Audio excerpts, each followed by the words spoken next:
Championship, took him into the Premier. A bit soon, but he got him into Europe as well. And in respect to his actions of firing Nuno basically did that himself. You can't do your washing outside and expect no consequences. Yeah. Then you get Ange coming in, which was the big Ange show, and he was the same at Tottenham. It's all about him. When he was getting press conferences about the next game, all he was talking about was him. You could argue a lot of that's down to the media and pushing him. And then you get Sean Dyche in, who's got links with Forest. I get all of that. But he was just, he wasn't performing. You can argue with the stats, and if we'd have kept him, he might have kept us up, etc., etc. But the most important thing which has been hammered is the fact that we need to stay in the Premier.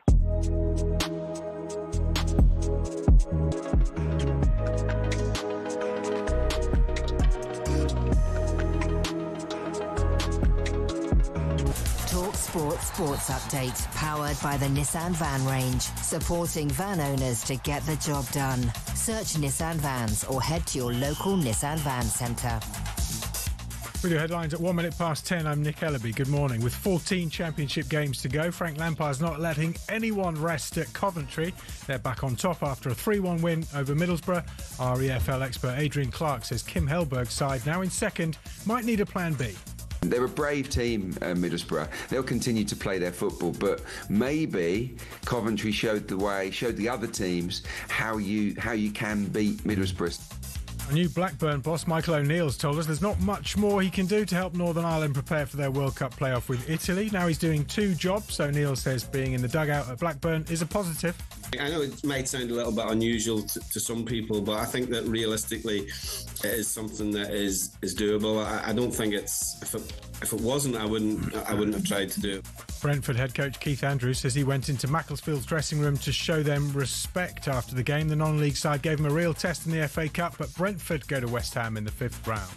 Spurs are being accused of selectively editing the minutes of a fans meeting. The Tottenham Hotspur Supporters Trust claims sections about relegation concerns and the belief that last season's Europa League win having already evaporated were removed.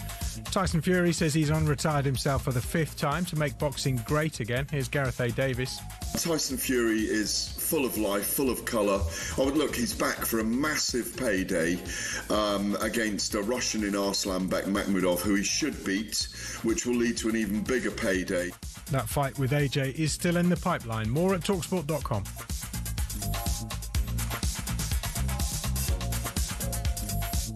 Hillary Clinton has implied Andrew Mountbatten Windsor should testify to Congress over his Epstein links, and the American civil rights leader Jesse Jackson has died at the age of 84. More from the news team at past. talkSPORT weather with QuickFit. With over 600 centres across the UK, most of which open 7 days a week, we're always there when you need us. QuickFit. Drive away happy every time. Dry and sunny day for the most of us. The far north and North Sea coast will see a few wintry showers. The far southwest will get some cloud and rain later.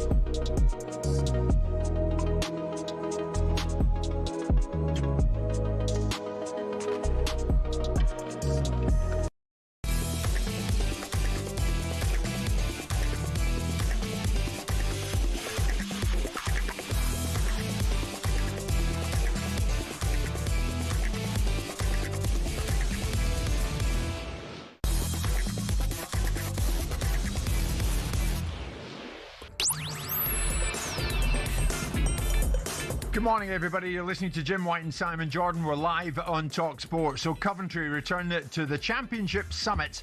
Have they re-established their promotion credentials, while Borough leave theirs open to question? Meanwhile, are the Fury still box office? Is boxing nothing without the personalities? Also today, do job shares in football actually work? How should players and managers act towards the general public? What now for Thomas Frank? Boxing promotion and football agency. Is there a crossover? And should the media stop asking athletes for their views on politics? It's Jim White and Simon Jordan, and we are live on talkSPORT. 100% engagement. Jim White and Simon Jordan on talkSPORT. It was sad news about Robert Duvall. I heard Ali and fabulous actor, yeah. Wonderful actor. Tom Hagen. From the Godfather films, wasn't he? Absolutely. A peacetime consigliere. Yes. Oscar-winning star of The Godfather, Apocalypse Now, died peacefully, aged 95. If you were a consigliere, would you be a peacetime consigliere or a wartime consigliere? I'd very much be a peacetime. Do you think so? Very much so. All right, okay. But thanks for asking. I'm just curious. Ali was talking about the movie A Shot at Glory, where he starred alongside Duvall. Ali was great, but it's possibly the worst movie you'll ever see. Really? And I think we're agreed on that. I was trying to nab him on the way out there, and he conceded that maybe it wasn't the best, but a wonderful experience all the same. I bet. And you've dipped your toe into the movie world as well. A number of times. A number of times. A number of times, yeah. But I've produced and funded projects. I've just funded projects. I've been involved in the development and incubation of projects.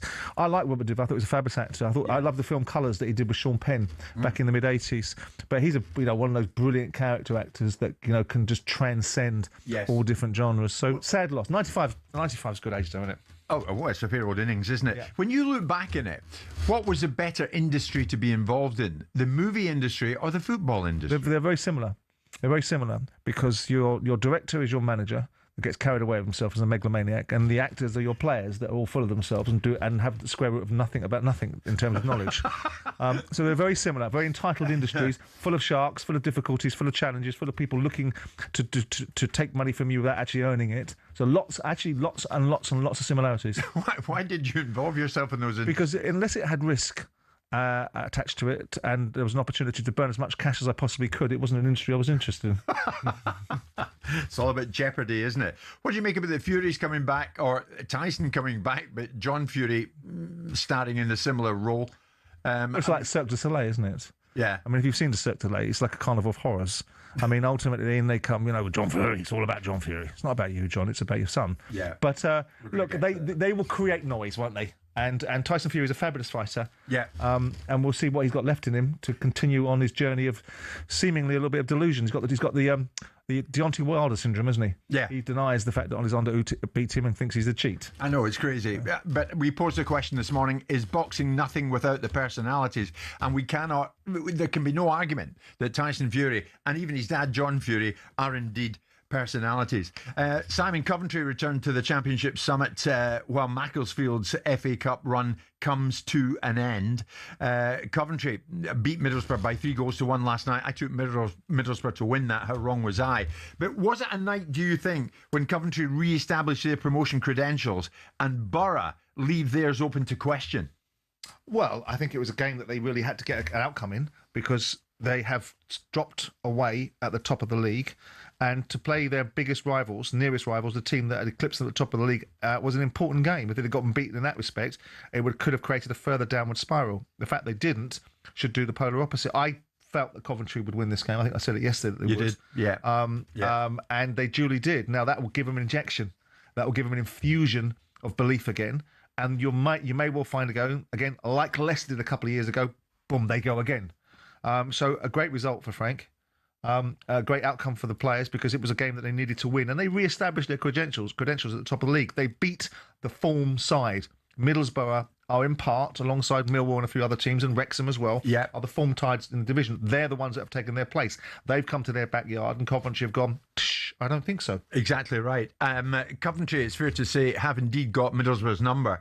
Borough have now lost 7 games in a row when it comes to playing Coventry. They just can't beat them. This was Frank Lampard post-match. Great feeling, and we just have to take it forward. The players have to understand. Everybody actually at the club really has to understand that this course of this season, the endurance test that it is, and the moments that we've been through. But the energy from everybody as a club today, and the players on the pitch, fans in the stadium, this place is a hard place to come when we do that together. And now we have to take it on the road because clearly the reason we're just top of the league from being a bit clear is our away form.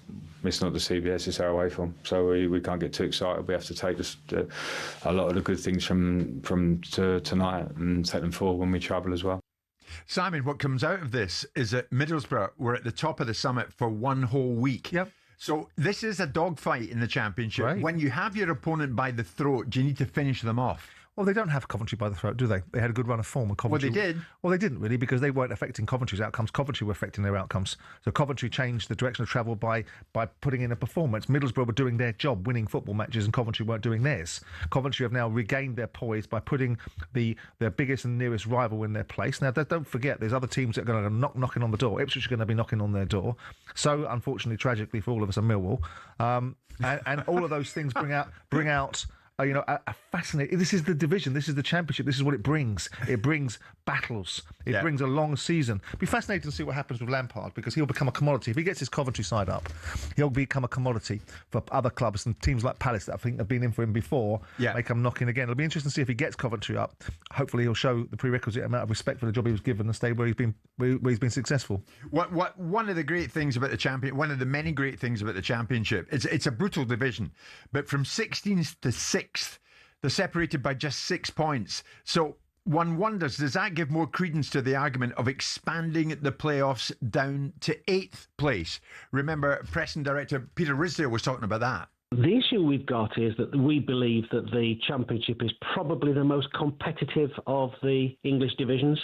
You've got a situation where the prize for getting promoted to the Premier League is now worth £200 million. So we believe that if you can actually have the league even more competitive towards the end of the season, when people can have the prize of getting into the playoffs by coming down to 8th. So, we think it's exciting. We think it helps media rights, it helps competition, and it reassures owners who are putting a lot of money to try and get the prize of playoffs and or promotion. Is Peter right? No, he's not right to suggest it's the most competitive league, because all the leagues have competitivity. Look at the Premier League. You've got teams vying to win the league. You've got teams vying to be in the top 4, teams vying to be in the top 6, teams vying to not be in the relegation zone. There's a competitive league. Look at League One. Simon, 6 points between 16th and 6th. What's the points difference between 16th and 6th in League One? We don't know, because we're not looking at it. And Peter's drawn attention to the Championship because he's got some big clubs in there with big names, but all the leagues in the pyramid are very competitive. And so is the Premier League. But the idea, again, we spoke about this last week, it was an idea put forward by my chief executive in 2006, I think, Phil Alexander, about the idea of expanding the playoffs, because it creates a longer scenario in the league where there's more teams vying for it. There's more games that are less, have more on them. So attendances, both live and in the media world, in terms of broadcasting, are going to be bigger, because there's going to be more jeopardy on these games. Yeah. So I've never had a problem with it. And of course, the argument, the purists will have the argument, oh, he's 8th, could get in the Premier League. Well, it's the same argument as 6th. It's the same argument that was had all those years ago when 3 spots that got promoted from each league were turned to 2 in playoffs. So whichever argument, forever people that want to disagree with things and stop evolution will have an argument. I don't think there's a problem with being in the top 8 in the league and competing for playoff spots, as long as it achieves more revenue for the league and more interest in games deeper into the season. So there's something on everything. Interestingly, is that how purists speak? 8th can make you get the Premier League. To some extent, yes. Okay, Wrexham. You've gone full circle in Wrexham. You didn't fancy it. Long time ago, I changed my mind. When the Hollywood people came to town. A long time ago. Now you're quite liking Wrexham and watching in an admiring fashion what's going on. They got one of the pick of the ties for the FA Cup 5th round, a home match against Chelsea. The co-owner Ryan Reynolds watched the draw alongside Hugh Jackman. There they are. There's Ryan and there's Hugh watching it on YouTube. Who have we got? We've got Chelsea. Yeah. Fantastic. But this is a Hollywood story that is showing no signs of holding. Well, it's not really a Hollywood story anymore, isn't it? Because they've sold a lot of their shareholding to Apex. And so the valuation of Wrexham is very different. Listen, I, a long time ago, changed my mind about where they were going to go with this, because it quickly dawned upon me that it didn't actually require their money, because they were able to utilise and leverage their reputation digitally to all of a sudden get massive commercial revenues. I still think it's ridiculous that Wrexham have got this huge valuation of about 500 million quid, got cash injections from major financiers, and I've got an 18 million pound grant from the Welsh Council to build a stadium. That don't seem right, does it? But the fact is they have. And so, in all due respect, I would not be surprised, given the leverage and the commercial revenues they brought in. They've even got their Welsh shirts inside major Hollywood movies in Deadpool.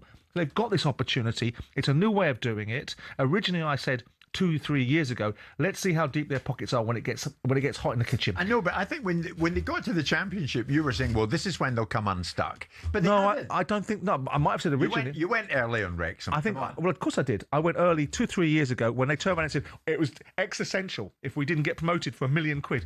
What? How much are you guys worth? You guys are worth 500 million. You're going to come out of that load of old pony. It's not existential. You just might have to put your hands in your pocket. So you opened up a line of scenarios, which was me saying, well, when it gets hot in the kitchen, we've got to write some proper checks to see if you're there. But they haven't got to write out proper checks, especially if you've got a Welsh council giving them 18 million quid to build a new stadium. They've got an ultimate situation now where they've got commercial value because their digital traffic is enormous. Yeah, but you would do the same thing if you were there. I admire it. You'd be applauding in the Welsh I'm applauding it. But you're taking me back to a situation when I was a doubting Thomas, and I'm giving you the reasons why. Yeah. I'm no longer a doubting Thomas because 2 years ago I saw the vision that they saw for themselves. Right. And now they're in a situation where they are in... I mean, people are valuing Wrexham at 500 million quid. That's a valuation. Ask Stephen Balson when he comes in what the valuation of Wrexham is. It's beyond the pale. Yeah. That's why I go, why are the Welsh Council gifting them 800 million quid to build a stadium? Okay. Build it yourselves. They're away at Bristol tonight. Ipswich travel to Wrexham. Won't be surprised if they get promoted. Saturday. But, well, there you go. Listen, flip that one up, guys. I wouldn't be surprised if they get promoted, as opposed to now they're in the Championship. This is when they're going to come unstuck. That was 2 or 3 years ago. That's when you were a doubting Thomas. That was when new information. Now you're U-turn boy. Well, this is a funny thing about media. When you get new information and you change your mind because you're educated, it's called a U-turn. Or you've got new information and if you don't change your mind, you're a fool. Okay, we're going to talk boxing very shortly. The Furies came to town literally yesterday. On the subject of boxing, and here was a boxer, Simon, 3-weight world champion Vasily Lomachenko, 38 today. One of the very, very best. Absolutely. It is Tuesday morning, and we're live in talkSPORT with Selco, where the trade goes.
So what can Spurs fans expect? Let's find out from someone who played under the man at Udinese. Very good morning to Al Ahly and Nigeria defender William Truce-Dekong. Morning, William. Good morning, William. How are you?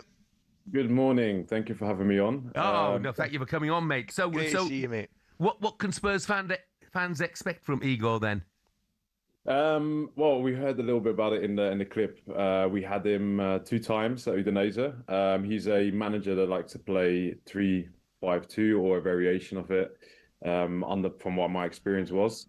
Of course, attacking football. He hired back line, tries to press high, can be quite direct, and he's definitely a personality. So if they need someone to shake up the place and get everyone going, then he's definitely the right person for it. So, like mentioned before, the North London derby probably the perfect game to start, and he's definitely also someone who's not intimidated by anything like that. So.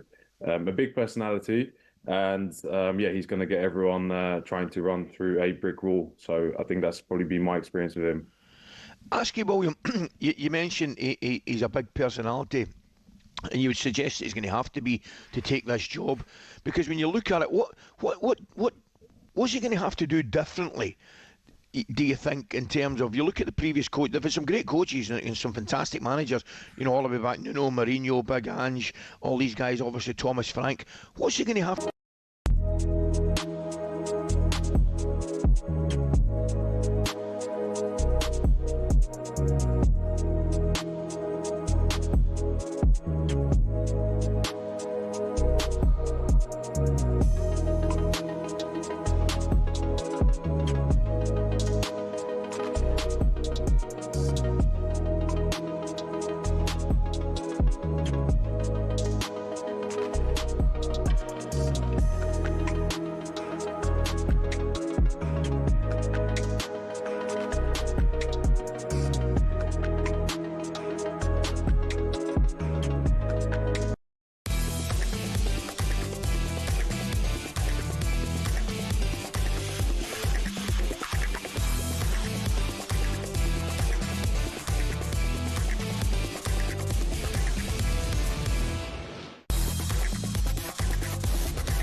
Good morning, everybody. Tuesday, February the 17th. It's Jim White and it's Simon Jordan, and we are live on talkSPORT. You're not wrong, Tony. Mr. Jordan, Jim is flying this morning. He absolutely is. Flying every morning, but especially so this morning for some reason. I'm not sure why. We're going to get to the Furies very shortly back in the world of boxing. Simon, last night I watched most of it, and Macclesfield, as we thought they would, had a go against Premier League Brentford in the fourth round of the Cup. But National League Northside Macclesfield went out. Conquerors of Palace, remember. They lost 1-0. It was an own goal. It was pretty tough on them. But anyway, out they go and Brentford march on. What happens to Brentford next? They go to West Ham in the fifth round. But that apart, I want your take on this. And I know Keith, he's a lovely guy. Brentford boss Keith Andrews headed into the Macclesfield dressing room at full time and heaped praise on his opponents. A lot of respect for what they've achieved and the journey that they've been on. I love the football pyramid, the English football pyramid. I've said this pretty consistently. I've played in a lot of it. I've coached in a lot of it, and I love what it stands for and the structure of it. And there's always journeys that clubs are on, and this club are on a really good journey. And I like stories like that. It actually fills my heart. So I thought they were immense tonight. I thought they were absolutely immense right to the end, and gave us a proper cup tie that most people would have really enjoyed. I can't say I did, but again, a lot of respect for what they are and what they stand for. So Keith hasn't been that long in the post at Brentford, but he's in the post, and that's a fact. Indeed. But the very fact he went into the dressing room afterwards, Simon, the Macclesfield dressing room. Now, it's kind of split opinion, I've noticed. How do you regard it? Some people are thinking, yeah, that was pretty classy by Keith Andrews. Some people are saying, really? That was a bit patronising. Well, you can take it as you want. Depends what kind of personal mentality you have. I look at it and go, it was a private discussion between him and Macclesfield. I don't know why Keith needed to bring it up in the media. It's like one of those things when you hear about charitable... Oh, it was being filmed? It was filmed. He was filmed in the dressing room. G&T showed it. Right, okay. All right, well, then maybe it takes a different connotation, because I was going to suggest that ultimately people that give money to charity to do it privately are far more credible than people that tell everybody what they've done. Look, you can take it both ways. You can take it the way of saying, well, Keith, really and truly, you've only just arrived as a manager, and so no one's going to be listening to you from the perspective of such great, valuable information of how important you think Macclesfield's achievements are. The other side of it is if you don't want to be mean-spirited like that and think to yourself, there's a real genuine intent here to give them further encouragement. You are a Premier League manager, whether you're a newbie or not. You occupy a very significant position, and so clubs like Macclesfield can only look up at you guys and aspire to be like you one day. So the manager coming in and saying something to the players of another football club, it's not something I'd want to see my manager necessarily doing, because I think it's got, but there's grace, and we talk about a lack of grace, we talk about a lack of courtesy and a lack of etiquette. We talk about footballers not looking left at young mascots when they come inside football stadiums. We talk about managers constantly berating referees and cheating, and players doing the same, and God knows whatever else in the game. And so this guy has gone in there, and I don't think is potentially trying to be clever. I think he probably just thinks, I understand the pyramid of football, like he says. These guys have done very well for themselves, and I'm going to give them a pat on the back. I mean, knowing Keith as I do, I think it was meant with genuine goodwill and intention. I mean, I think he went in there with the right idea. Yeah. Listen, you guys, you pushed it tonight, and well done. And I do think it's much more classy than patronising. I don't know Keith Andrews as a bloke, so I don't know where he comes from and which position he comes from. If I thought he was a smug sod, then I'd say something different, but I don't know him, so it's not fair for me to say. So I'd rather go on the side of saying, nice gesture. I mean, I remember having situations when I thought I remember playing Liverpool in the FA Cup, and their chairman gave me a mascot saying this is a little token of their appreciation for the smaller clubs that come to Anfield, and I told him to poke it up his jacksie because I didn't like that. But in this instance, because that was being sanctimonious, right? Yes. Because we beat them in the first leg of the League Cup. And did he? What, poke it up there? Yeah. Well, I asked Chris Berg to do it. Christopher Berg, the singer, to do it, because he was in the boardroom at the time, hanging my coat up at the time. This is fabulous. So anyway, long story, different story. But in this instance, I think if you want to be mean-spirited and dark of soul, you'll say, well, who are you? You're not Pep Guardiola. If you want to be generous and think, well, it's a nice football is a family. It might be a dysfunctional, slightly Adams family-based project at times, but sometimes you can have a bit of grace, and maybe that was just grace. I think it was magnanimous, and I think it's probably something, the kind of thing that you might have done in your time at Palace the odd time. You'd maybe I don't know, caught up with somebody non-league in a corridor or something like that. How are you doing? How are things? You guys are doing well, and move on. No. That's no more, no less than what Keith did. I know I can't say I did that, and I objected to every single time I had to spend 15 seconds of my time with a League One or League Two club in Football League meetings, talking about the most mundane of things. So no, I didn't do that. Right, but I can understand. I can understand why others might. I see. I'm with you. The fact of the matter is, Brentford, as I said, are away to West Ham in the next round. There's a few belters: Newcastle United, Manchester City, Leeds United, Norwich City. Daniel Farke, of course, being in charge of both of them, and Wrexham, Chelsea. And we saw Messrs Jackman and Ryan Reynolds. Where is it? At Wrexham. That. What a hell of a draw for Mansfield Town as well. Mansfield that is at Wrexham. Mansfield Town, Arsenal. It's a great draw for League One Mansfield, but what about Arsenal's quest for multiple trophies? Has that been given another shot in the arm there with that one? You would think it probably has. Yeah, I mean, it's a great occasion for Mansfield. Yeah. I mean, and their owner, who's so delighted about the independent regulator coming in. And it's an opportunity for them to get some more revenue. I mean, Arsenal should beat Mansfield, shouldn't they? And go deeper in the FA Cup. Yeah. But, you know, Arsenal's pursuit of the Premier League is their prime.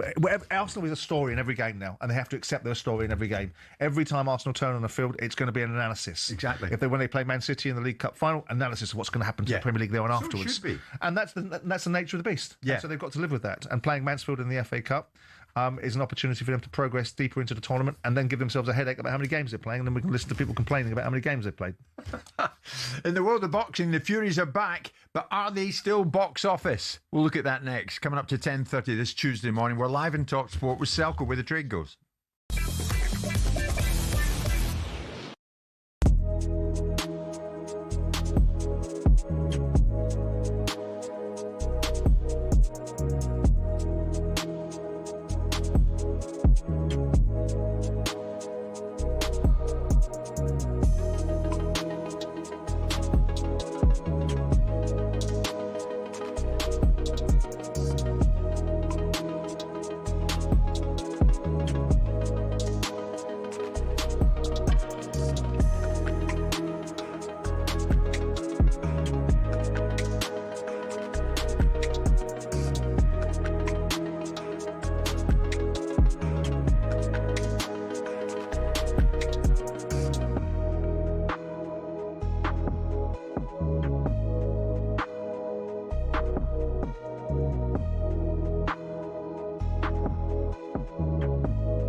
Headlines this morning: Yusuf Chamiti struck a hat-trick as Rangers pulled closer to Scottish Premier League leaders Hearts with a 4-2 win at Ibrox. He'd scored 4 in 28 for Rangers before yesterday's hat-trick. Arsenal have endured a fresh injury blow in the shape of defender Ricardo Calafiori, forced to pull out of the starting 11 minutes before their win over Wigan.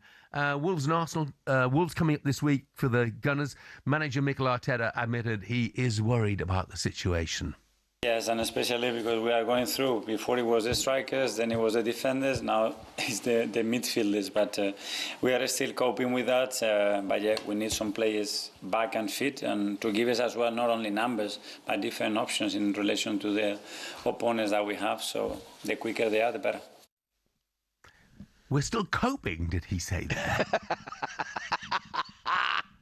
I mean, seriously, when it comes to injuries, Mikel and Arsenal fans shouldn't expect any sympathy whatsoever with the size of the squad they have got. You know, I know they've had some injuries, but the squad is humongous. No, listen, I think they're North London rivals. If there's any sympathy, and I doubt there will be from opposition football fans, but if there's any sympathy for a team with injuries, I would suggest Tottenham might just be top of the list. Yes. If there's any getting thrown about. Yeah, completely agree. He's not going to be pushed to name a starting 11 and a squad of internationals on the bench either, is he? Come what may.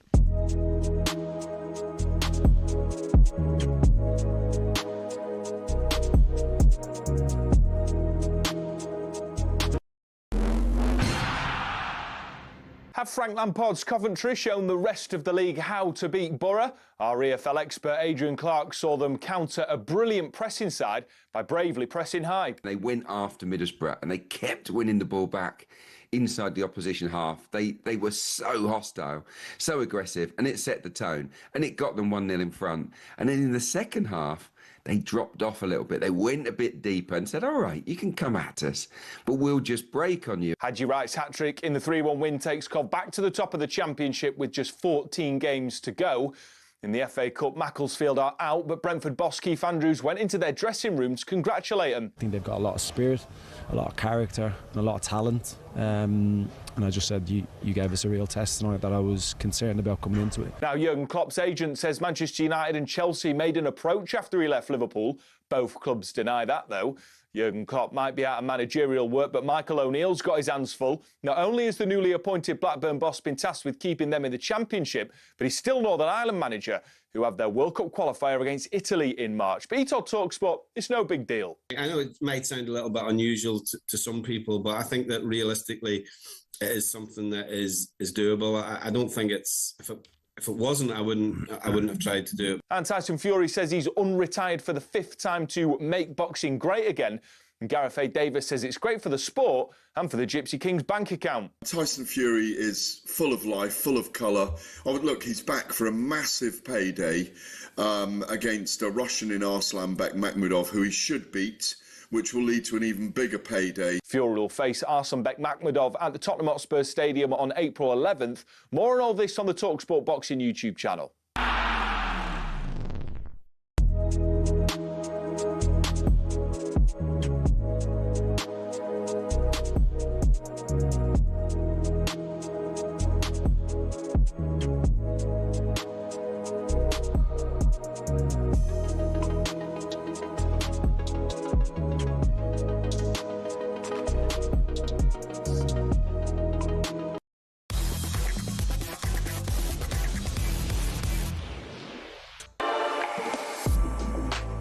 Tuesday morning, good morning everybody. Jim White and Simon Jordan live in talkSPORT, live in your TV as well.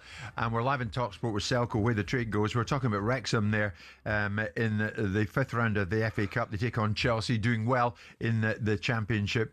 It was 2 or 3 years ago, Jim, I heard it. Wrexham will come unstuck now that they're in the Championship, but he was laying into them 2 or 3 years ago. I did say that, yeah. Mr. Jordan's argument about Wrexham, holes all over it, says Julian.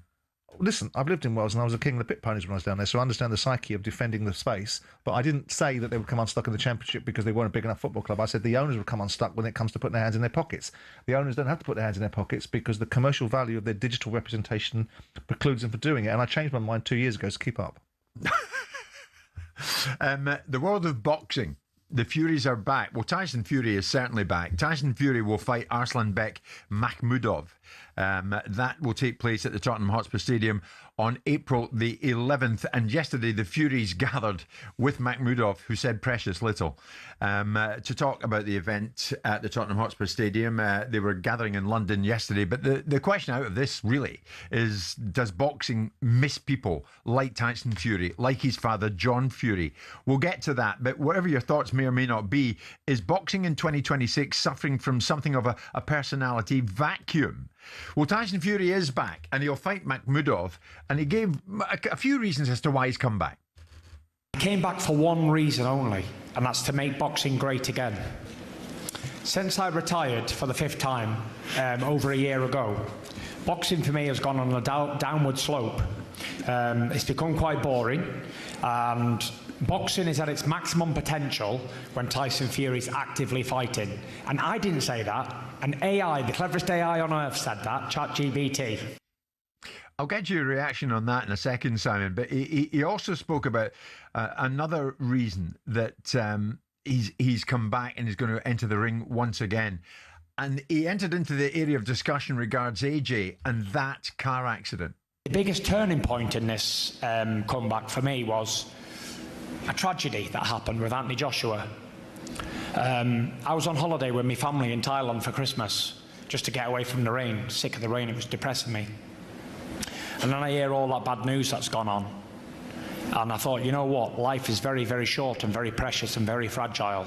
And anything could happen at any given moment. And you should never put things off until tomorrow or next year or next week, because tomorrow is not promised to nobody. The Bible says tomorrow is not a gift. Tomorrow ain't promised. Tomorrow is a mystery. So we have to live for today. And me living for that day, I made my mind up there and then that I'm going to come back to boxing because it's something that I love and I'm passionate about and that I've always been in love with.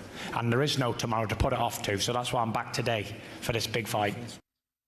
What's your take on that, Simon? They're plausible, aren't they? All in the past we had Muhammad Ali telling everyone he was the greatest and he made the sport what it was. So it's a version of that. Tyson Fury at his very charismatic best, which he rarely is these days. A lot of what we get to listen from Tyson has not been at his charismatic best, but at his charismatic best, he is a star, and he elevates the room, and he brings intrigue and engagement and illumination and all of the stuff that you want the top-end sports stars to bring. So yes, I think boxing, if Tyson is at his charismatic best, is increased. The attention span of people around boxing is increased because he divides opinion. He divides people's opinion about whether they like him or they don't like him. So that brings engagement, and engagement in a high tide, all the boats rise. As far as talking about circumstances that surround people's lives, he's absolutely right. You've got to try and live as much as you can for today. Take it all in, drink it all in, take as much as you can out of life, and have a positive mental attitude because you don't know what's around the corner. And of course, referencing the Anthony Joshua tragedy is, of course, a salient point. Yeah. I mean, no one ever really felt that Tyson Fury was retired. No one ever really subscribed to the view, despite his best protestations of constant, I'm retired, I'm not coming back, this is a young man's game. Most people felt there was no parallel universe. Yeah. And if he wants to rewrite the narrative to create the attention around the promotion of a fight, then that's what he's doing. That's what he should do. Is he right that boxing, to an extent, has become boring? When they're not around, it's Boresville. Well, I think there's so few characters and personalities across the pantheon of sports that when one of them departs the scene, there's always a vacuum there. There was a vacuum there before Tyson Fury came along. It was filled by the people at certain times. Is he box office at times? Undeniable. Is he boorish at times? Yeah, he is that too. But that comes with the character and perhaps the nature of the sport and the personalities that are in it. Some of the other stuff I can do without. I think it's unedifying. I don't think it's particularly impressive, but it goes with the territory. And we are talking about people hyping a fight, hyping attention, creating noise. We saw the other day in a situation with Deontay Wilder lose control, go berserk over nothing, and it created so much attention.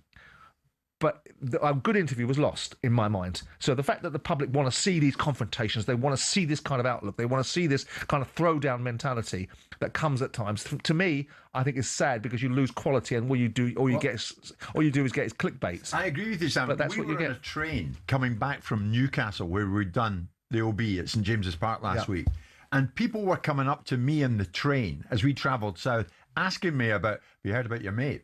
And the punch-up with Wilder. And people latch onto it. So that goes There's to the a point. huge appetite for it. That's why we live in a society where, as you know, in the media, if it bleeds, it leads, right? So if it's a tragedy, it'll get everyone at it and engaged. So what you get is with the Fury clan is you get noise and you get disruption. Yeah. And if you're Ukrainian at 2 foot tall, you get headbutted.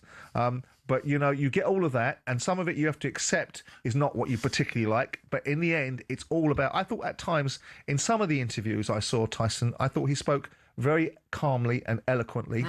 I don't know why we have to focus on John, because, and quite frankly, Jim, I don't know why we're focusing on Furies, because they're going to ban us anyway. And if we dare say anything that vaguely resembles criticism, any kind of critical observation, is going to be called hating. So I don't know why we bother, because we're not going to get any insight from these guys anyway. And all we're going to do is give them oxygen and promote their bleeding fight. But I suppose that's the Faustian pact media and sports people have, I guess. We will talk about the father, John Fury, in a second. Before I do that, the next generation, is there an argument there is a total lack, almost full-scale absence of charisma in the next generation that's coming through? And particularly heavyweight division. Well, Daniel's lovely. Loves talking on this show. Moses, and of course, doesn't have oodles of charisma. Moses Atoma the same. Moses will grow into himself. I mean, every generation at times has these great big shining lights. After the Ali era, there was Larry Holmes, and Larry Holmes was a great boxer, but it wasn't a great period for boxing because he wasn't a great showman. For many years, when Tyson broke up the Klitschko dynasty and monopoly. Yeah. You know, that was quite a pedestrian period.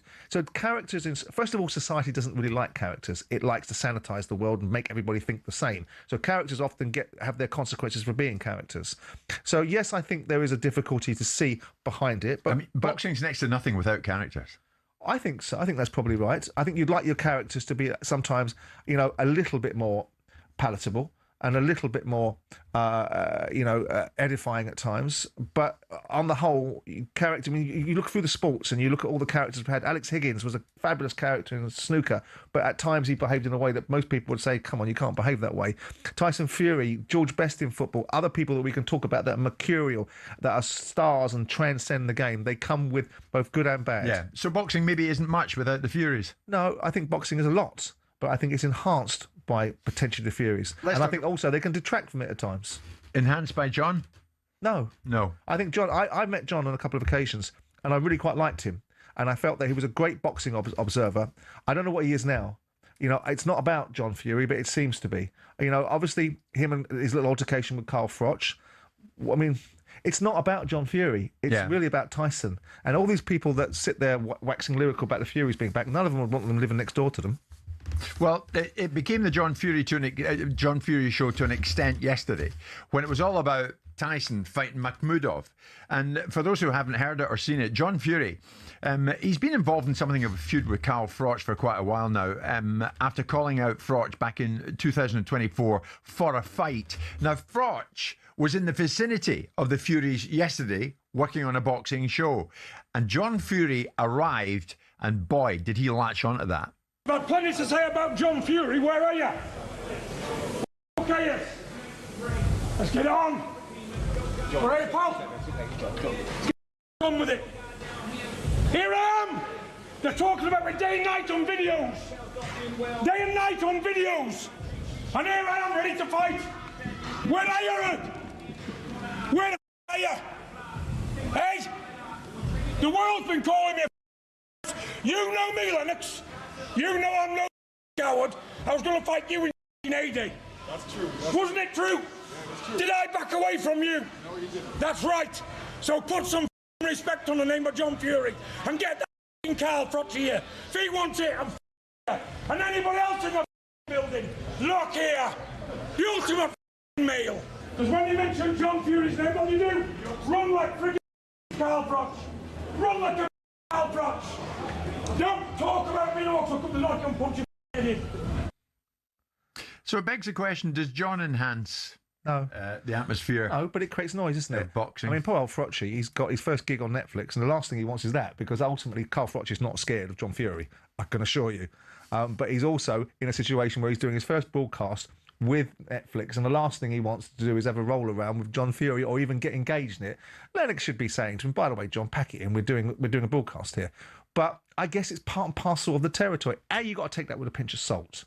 It's all theatrics. And B, you know, it's part of the game. It's part of the scenario. You can't take it seriously. I don't like it. There's no difference between what John Fury did yesterday and what Wilder did with you down in the second floor in this building last week. But it makes you die, doesn't it? The fragility of it. I mean, he's not even in the equation. I hate to break it to you, John. I know that you're part of this little circus that comes into town, the Carnival of Horrors, but it actually isn't about you. It's about your son. Everyone's interested in your son. I hate to break that to you and give you this little epiphany, this moment to share with you, but it isn't about you. But you look at these guys, these so-called strong characters. They're so fragile. In life, you get criticism. There's good criticism and bad criticism. And what you've now got with Tyson Fury and seemingly with anybody is if you ask them a question that they don't like, or if you lean towards something that isn't praise, they can't cope with it, they ban you, and they call you a hater. So here we are now, is like I said earlier on, it kind of irritates. I understand my place in the food chain, but it kind of irritates me that I give them any airtime, because they haven't got the gumption to come on and have a conversation about the things they don't like, and put people straight and correct people and say, well, I don't need to give you airtime. Well, here you are at a press conference. Why are you in a press conference? Because you're promoting yourself and you're selling yourself and you're selling opportunity. So everyone knows everyone needs one another. Yeah. That's the nature of the beast. You see, I get the impression that if Carl Froch says, OK, John, let's do it, John Fury would take a sharp intake of breath and exit stage left. Who knows? I mean, we listened to John Fury in various interviews grandicising the fact that he's been in prison, done terrible things to people that he had fights with in the street. Well, I mean, what a wonderful world. What a wonderful space. But what did we expect? He's not going to win any immense prizes, is he? So what do we expect? We expect this. This is what you get when the Furies roll into town. Yeah. Now, with that in mind, is it what you want? Is it what you want your elite athletes to look like and sound like? No. But then they are what they are. And of course, we have to be mindful. I know, Frank, we have to be mindful of Tyson's bipolarity, because if we dare go down that route, we're going to have that on our toes as well. So let's hope it's a good fight. Let's hope that Tyson comes back at the highest level, does what he should do, and then we can see Fury operating at the highest level. And maybe somewhere along the line, he can stop suffering from the same ailments that Deontay Wilder. By the way, he gives counsel to Deontay Wilder in other interviews. I think Deontay Wilder will never recover unless he accepts the fact that he got beaten by me. In the same breath, I mean, I'm assuming that's the bipolarity thing. In the same breath, I was cheated twice by Alexander Usyk. I mean, the sheer scale of lack of awareness is staggering, isn't it? Simon, let's put it out to the people who really matter, the people who are listening to us this morning. What about this? Has boxing missed the Furies? And is the sport of boxing nothing without personalities? Give us a call on that. What was your take on what we witnessed yesterday, especially with Father John? 03717 223344 81089.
I don't think they're close to the teams of the past, by the way. They're not anywhere near the teams of the past. They're miles off. But what he's doing is doing what he's required to get this group of players to the level that he needs them at, right? And that's Martin's style of management, encouragement, positive reinforcement, positive projection of mental imagery. I wanted to ask you about the chaos that we are talking about in Scottish football and the conventional wisdom thrown out the door. You've got Brendan Rodgers going out the door causing mayhem, Dermot Desmond filling him in. You've got Rangers bringing a manager in that falls apart and the descent there. You've got Hearts in the mix. Is all this good? Because it's drawn my attention to Scottish football. It's drawn lots of people. Is this good for the product? Yes, I think so. If you look at yesterday, Simon, there was a big hole in the schedule at Sky Sports because they don't have the FA Cup. Yep. And those two games went on, and I thought they were. You're right about the quality of the Kilmarnock Celtic game. It was a different kind of game from Rangers Hearts. Yeah. But you've got 11 goals. There's no VAR controversy. End-to-end games. I think it was great. I think Hearts coming into the midst of the chaos at Rangers and Celtic, with Tony Bloom giving them stability and a real leg up, has been great for the game. I think Motherwell in fourth place, taking points off all of them, has been terrific for the game. Anything that stops us being a 1 or 2 horse race has got to be a good thing. Yeah, good. I agree as well. So Bill, you don't have an allegiance to Rangers or Celtic. So would you? Hearts. So would it not be better for Scottish football for Hearts to win this, really? Yes, massively. Absolutely.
with you live on talkSPORT this Tuesday morning, courtesy of Selco. It's where the trade goes. Has boxing missed the Furies and what the Furies bring to the sport, both in the ring and out of it? So many messages coming in, 81089. There's one. It's simple. The Furies need boxing. Boxing doesn't need the Furies. Big John, quick to run his mouth off when it was Darren Tilley, who wasn't quite so quick to run his mouth off. Darren Tilley, yeah. There's another one. Oh, God, I forgot. We've got to put up with John Fury, the clown show that comes with him now that Tyson's is back. I've so switched off from all of this now. So many people listening this morning not having it. They're having Tyson coming back, yeah, for sure. Most of the boxing fraternity want to see Tyson in the ring again, and he's going in the ring again in April against the giant Russian Makhmudov. But maybe they don't want John. That's the impression I'm getting. Jason is a big Chelsea fan, no doubt a boxing fan. Jason, good morning. What's your take on all of this? Good morning to both of you. Hi, Jason. I just think that John Fury's just an idiot with his actions, and I've seen on social media where people have gone, "Oh, where's Cole Froch?" Anybody who knows anything about boxing, if they think that Cole Froch has got any fear in him to face John Fury, they're so mistaken. It would be a one-sided whooping that Froch would give to John Fury. And I'm glad that someone pointed out about Darren Till and also Joe Egan. He goes missing whenever that name's mentioned. I like Tyson Fury, but because of the sideshow that comes with it, I don't miss the Furies as a whole. Yeah, but Jason, doesn't the sport need it, though? As we mentioned earlier on, maybe there is a perceived lack of charisma elsewhere in the likes of Dubois, who's a great fighter, but maybe in terms of charisma, you know where I'm going with that. Same as Moses Itoma.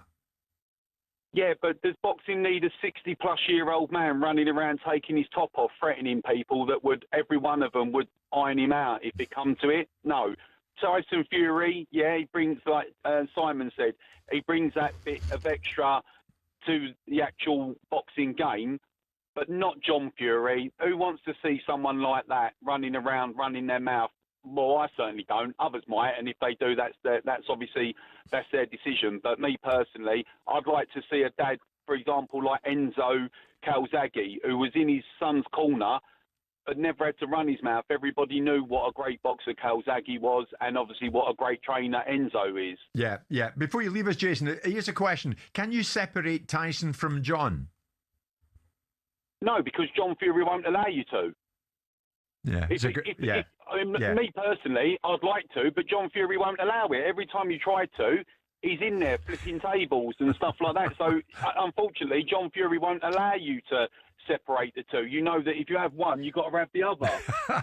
Jason, thanks. That was a great call. Thank you for that. Tom's a Leeds United fan, no doubt a boxing fan as well. What are you making of all of this then, Tom? The Furies are back, but you know what comes back with it.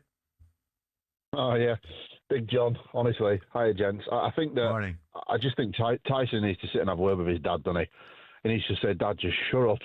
Like, the fact is, in the first fight when he fought Usyk, there was massive criticism that listening to his dad in the corner cost him the fight because he was in there yapping, saying, do this, do that, telling him what to do. And John's like this every time. The man is an absolute nutter. He needs reining in. Like, honestly, the thing is, he was headbutting that little plastic cage face-off thing when Tommy was fighting KSI.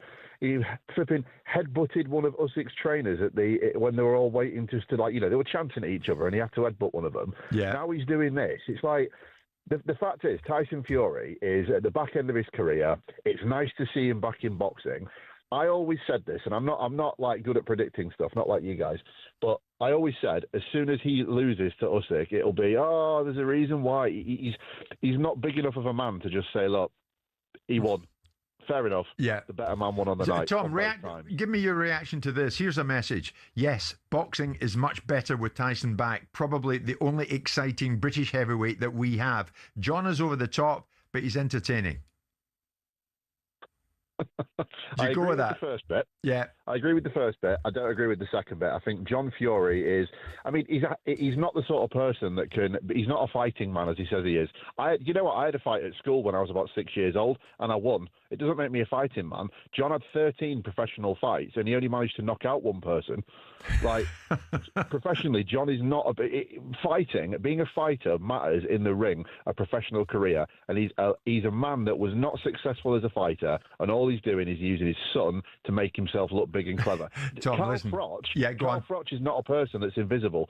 If he wanted in the last 2 years to actually have a fight with Carl Froch, he could have made it happen. But he's chosen the moment his son's back in the limelight to go all big John. Tom, what a good call. Thank you so much for all the points you've made. Do you agree with that message, Simon, that probably Tyson Fury is the only exciting British heavyweight that we have?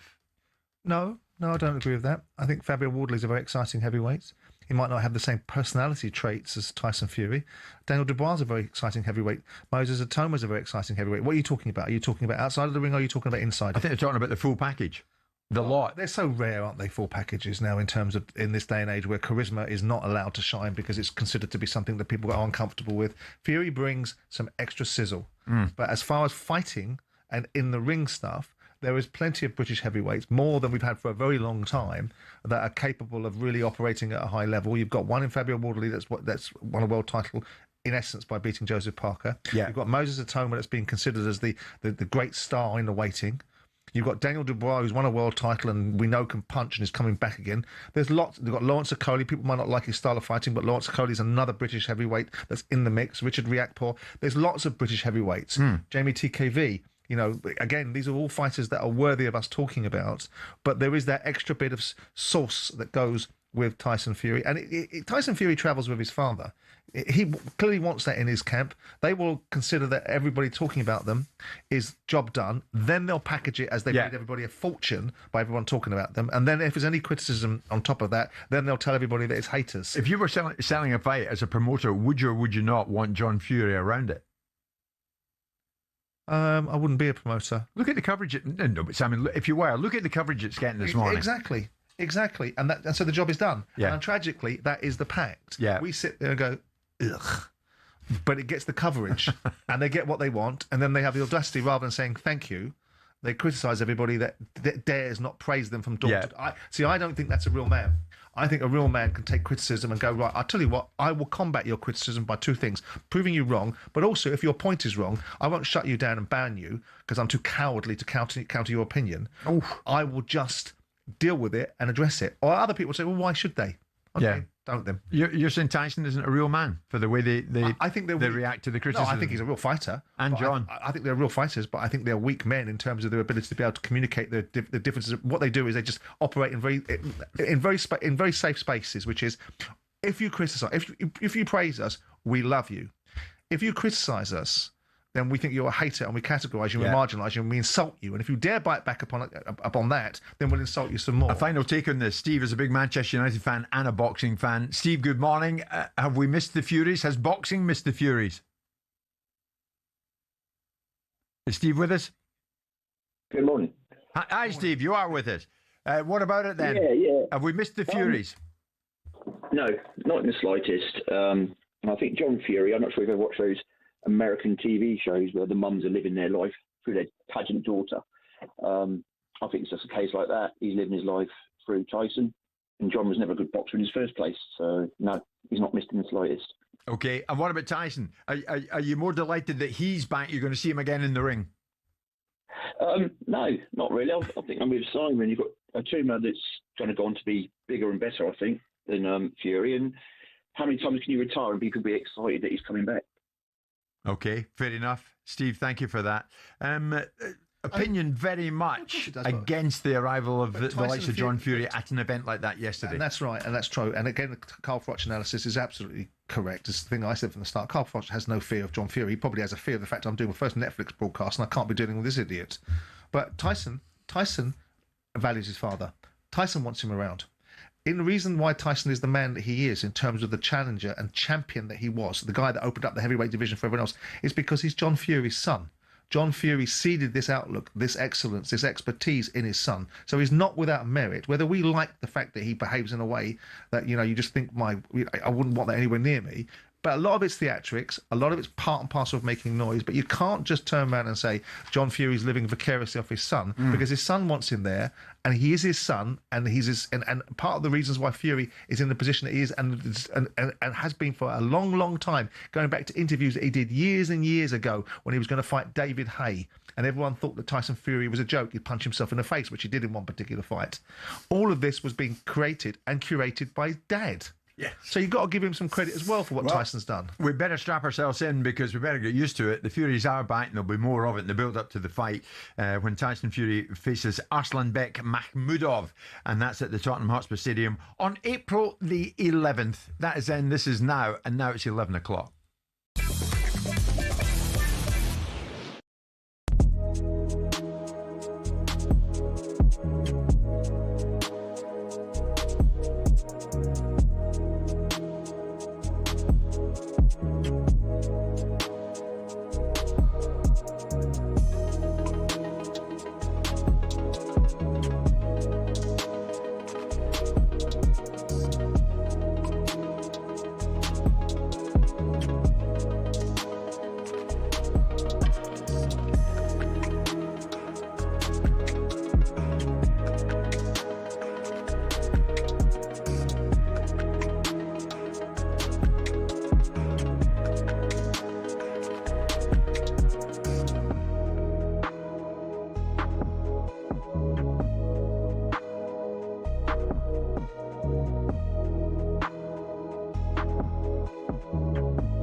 Listen, I just think you need to put more respect on Virgil van Dijk. I'm not being a Liverpool fan. I'm saying as a player, when I watch, when my eyes see things, my eyes see defenders, you need to respect Virgil van Dijk. If you look at both of the games, you tell me what's better. Terry, what can he do better than Van Dijk as a player? Forget about what they've won and how long they've been playing in the Premier League. What can John Terry do that is better than Virgil van Dijk? Because it's not one-on-one defending, for starters. Oh, mate. Oh, God. Let me get out of it. Jermaine, what are you on about? John Terry can do everything Van Dijk can do. Everything. I'm saying better, to be a better player. I'm going to go to Jonathan as a Chelsea fan. Okay. Jonathan. Oh, come on. Like a Chelsea fan's going to back me up. Jonathan? Hey, Jeremy O'Hara. How are you, John? Spurs are back. Not too bad, man. How you guys doing? I'm all right. You? Good. I'm doing all right. I mean, what is...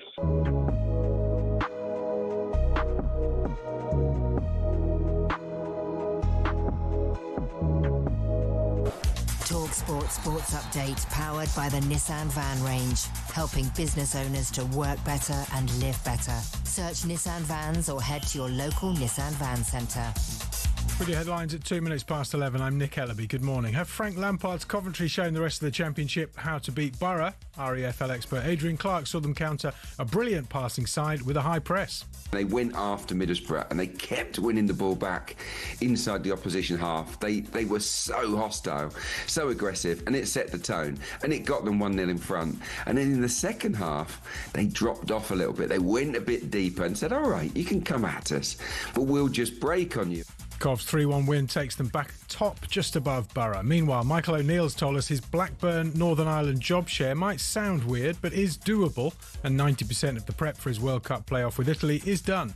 As an international manager, you're hoping and praying that your squad turns up fit and healthy and ready to play. So there's not a huge amount I can do between now and then that I haven't already done. And so I genuinely believe that being in the dugout is a positive thing for me. Meanwhile, Blackburn's Australia defender Lewis Miller is out of the World Cup. He's got an Achilles injury. Thomas Tuchel's got a few big calls to make. Rice, Anderson and Henderson seem to be the midfielders in the box seat. Here's Jeff Stelling on England's younger guns. I think it's a straight choice. I think it's Adam Wharton or Kobbie Mainoo. And at the moment, Wharton's been in recent squads. And Mainoo hasn't, because he's been out of favour at Manchester United. And we had the filth and the fury at Tyson's press conference last night. His dad, John, offered to fight Carl Froch in a foul-mouthed tirade. Simon Jordan's less than impressed. It's not about John Fury. It's really about Tyson. And all these people that sit there waxing lyrical about the Furies being back, none of them would want them living next door to them. Fury fights Russia's Arslan Makhmudov in April. There's more on this at talksport.com. talkSPORT News.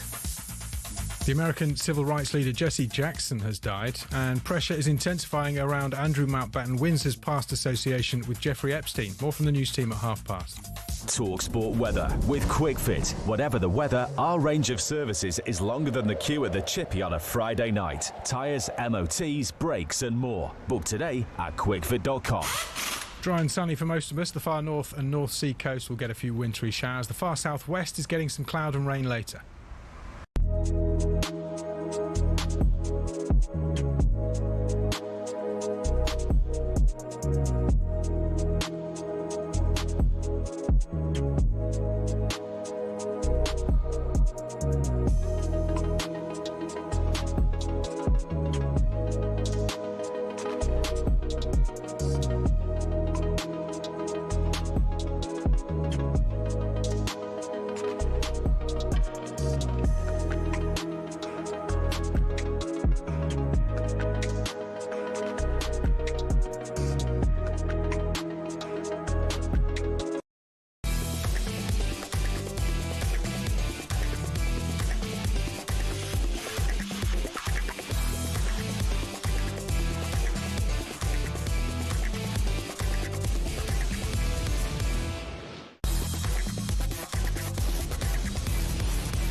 Good morning, everybody. 6 minutes past 11 o'clock this Tuesday morning. It's Jim White and Simon Jordan. We are live on talkSPORT.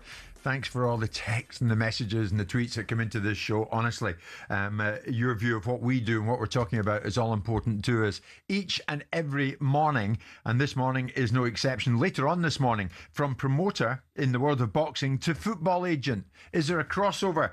Boxer Chief Executive Ben Shalom is going to be joining us now. I don't know where he's going with that, Simon. One moment in the world of boxing, next minute into the world of football. But we'll get Ben's take on why he is doing that. I want your take, Simon, on this. Is the media right or wrong to continue asking athletes and sports stars for their views on political issues? The fact of the matter is, if they're asked a question and it suits them or doesn't disrupt them in any way to answer it, then why not answer it? In recent weeks at the Winter Olympics, US athletes have been asked about political and domestic issues within their own country, which they, on occasion, have opened up upon. Freestyle skier Hunter Hess was asked what it means to represent the US right now. And if you remember, this is what he had to say. It brings up mixed emotions to represent the U.S. right now, I think. It's a little hard. There's obviously a lot going on that I'm not the biggest fan of, and I think a lot of people aren't. If it aligns with my moral values, I feel like I'm representing it. Just because I'm wearing the flag doesn't mean I represent everything that's going on in the U.S. So yeah, I just kind of want to do it for my friends and my family and the people that support me getting here.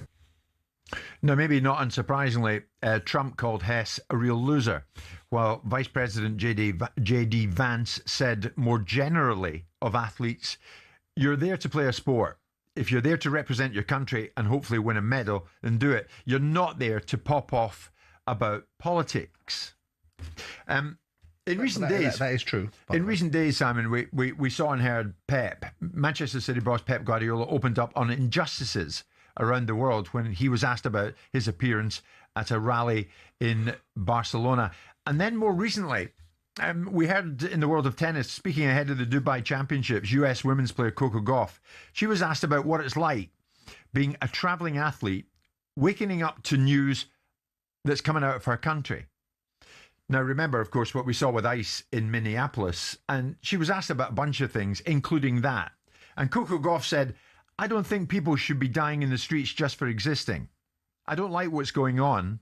I think for me it's tough to waken up and see something because I care a lot about our country. I never feel torn when I'm asked a question. If you're asking me, I'm going to tell you how I feel. So it boils down, Simon, to if athletes tennis players, yep, skiers, footballers. It boils down to, if they want to offer up their opinion, then why shouldn't they be indulged? Yeah, there is a school of thought that says they should, to some extent, because ultimately, given their expertise and understanding, explicit and deeply seated knowledge of the subject matter they're talking about, they should absolutely be able to avail us of all of their opinions. I mean, J.D. Vance is right in one respect, because if you're representing your country, if you're representing yourself and you're an individual athlete going around the world and the only consequence you have is to yourself, then perhaps, yeah, you have more latitude to say certain things. If you're solely at a function because you're representing your country, perhaps you should just do what you're there primarily for. So then you go to the reasons why the questions are being asked. Yeah.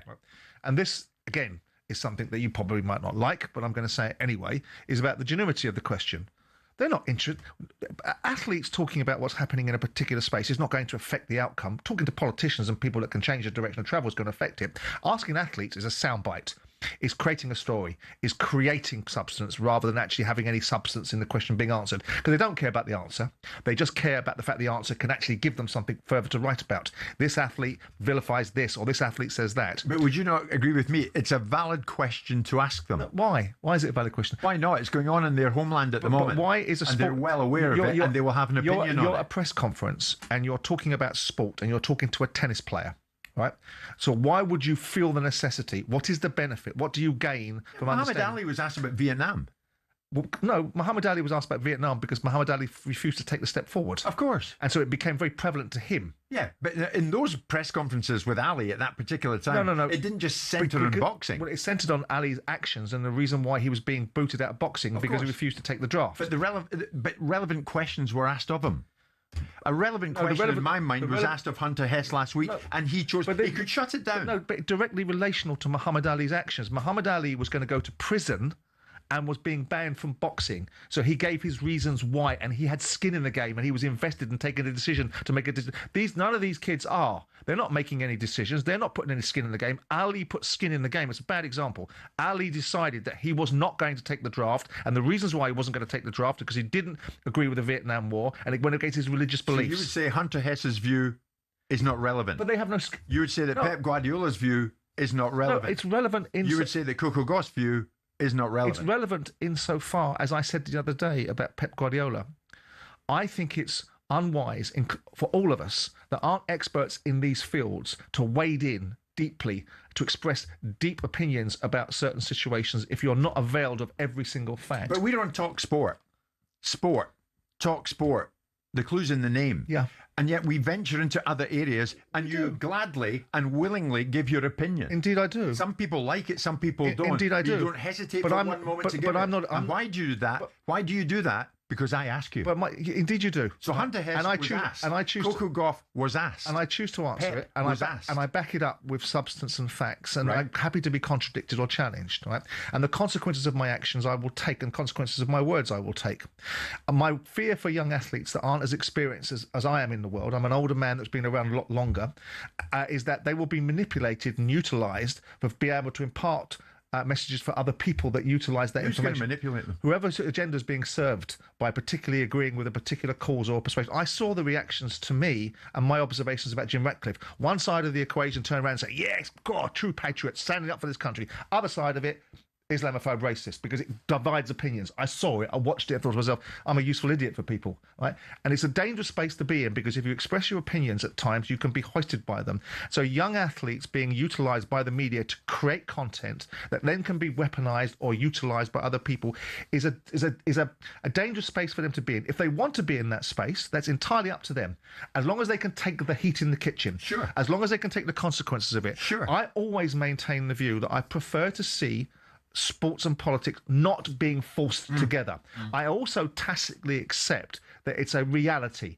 It's not something I want to encourage. Now, I'm not just a sports person. I might be on a sports show, but my world experience is a lot greater than just being a sports person. Of course. So I do tend to step into things without wanting necessarily to be all about politics or about sport. When I talk about politics and sport, I talk about the sports clubs themselves, the players themselves. Of course, the players are entitled to go out on a platform and talk about their worldview.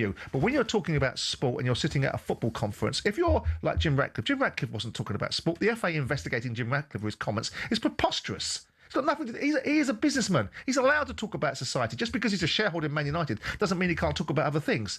We brought that into the sporting space, so we had to make it a little bit about outside of the sport as well. For what it's worth, I think Hunter Hess, the Winter Olympic Games competitor from the US, gave an honest answer, but he didn't volunteer it.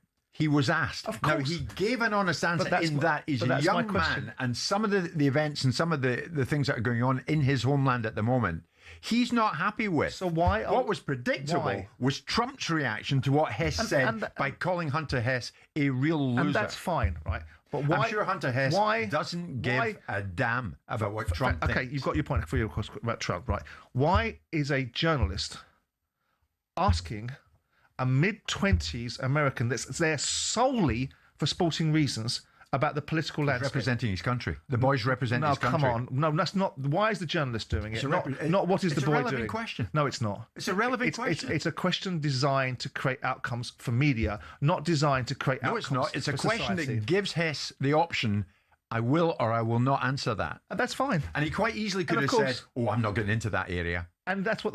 I'm just here for sport. And that's what I think they should do. But if they don't want to, that's their choice. Say you were representing Team GB at the Winter Olympics. And I know you, Simon. We all know you. And of course, we've got used to your opinions and people love hearing you. As a 25-year-old man. I can imagine, as a 25-year-old Simon Jordan representing Team GB at the Winter Olympics, if you were asked something that pertains to your country, you would damn well answer it. And don't tell me you wouldn't. If I was there representing my country and I knew what my function was solely to be a sports person in that space, I would shut down the journalist because I'd think he was a disingenuous sod that was only trying to... You would answer it. Well, tell me, only you know. But hang on, mate. You can't tell me what I would do. I'm telling you what I would do. You'd have an opinion. You can't tell me what you would like me to do in terms of making your argument for you. What I would do is I would recognise and respect the environment that I was in. I was selected to play for my country because of my sporting prowess, not my political opinions. And I would take my political opinions when I was outside of the country who wrapped me in a flag and told me to go and represent them. And I'd say when I'd finished my little duty, my tour of duty in the Olympics, I'd have my say in other environments. That's what I would do. You sure? Because I would respect the environment I was in. Yeah, and by the way, I wouldn't give the journalist the opportunity to make currency out of me and utilise me to make his story. Are you looking forward to the World Cup in America? When we are there, we're going to be talking, I would predict, a lot of this, about a lot of this. To some extent, yeah, I am, because it interests me more than just talking about a game of two halves. I'm a different animal. I need to stretch my legs mentally. Yes. I can't just talk about the tactics of a football match because it puts my feet to sleep. I'll leave that to Martin Keown. He's got the expertise for that, or Danny Murphy. But I agree with you on that.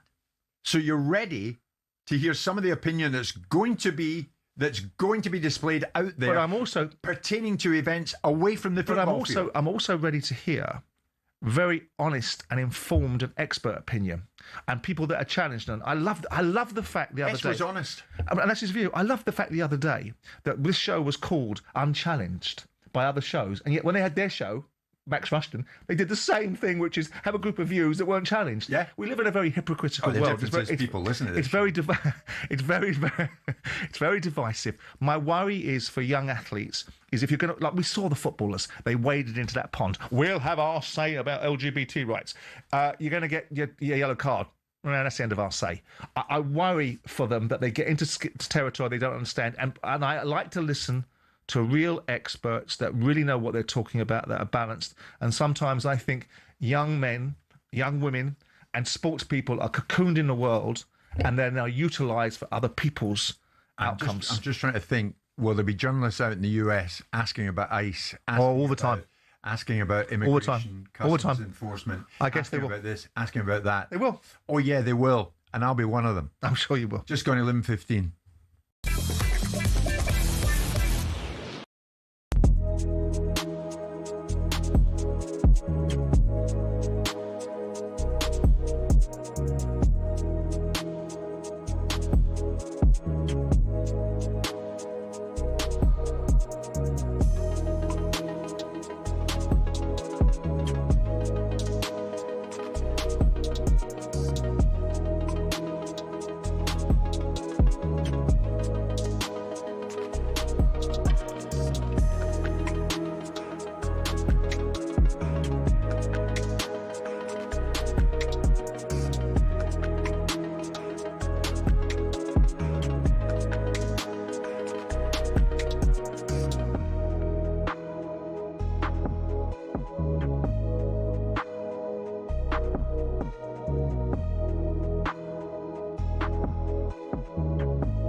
Haji, morning to you. Congratulations. Well done, Haji.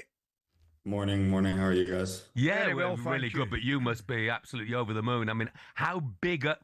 We'll talk about the hat-trick in a moment, but how big a win for Coventry was that? Super important.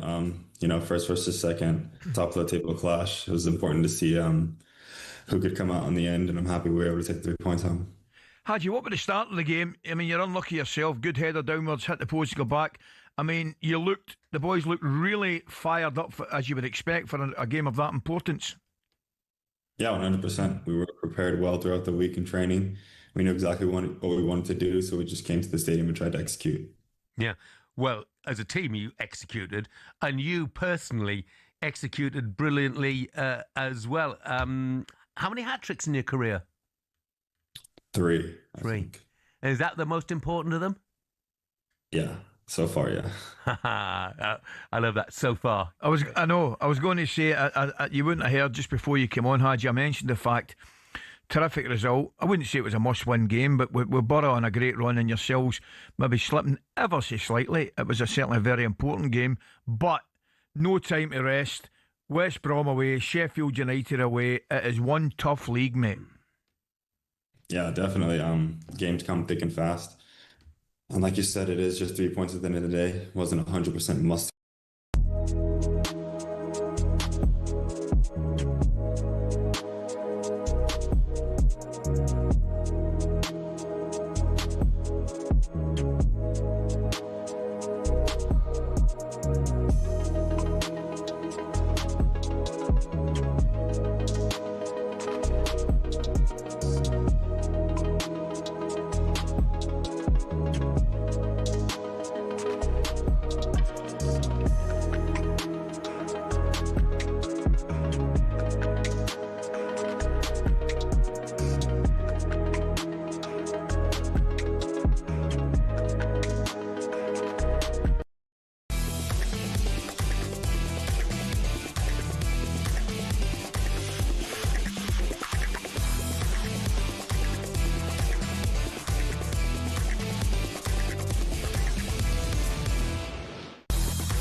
It's fair to say that life isn't that enjoyable if you're a Sheffield Wednesday fan at this particular time.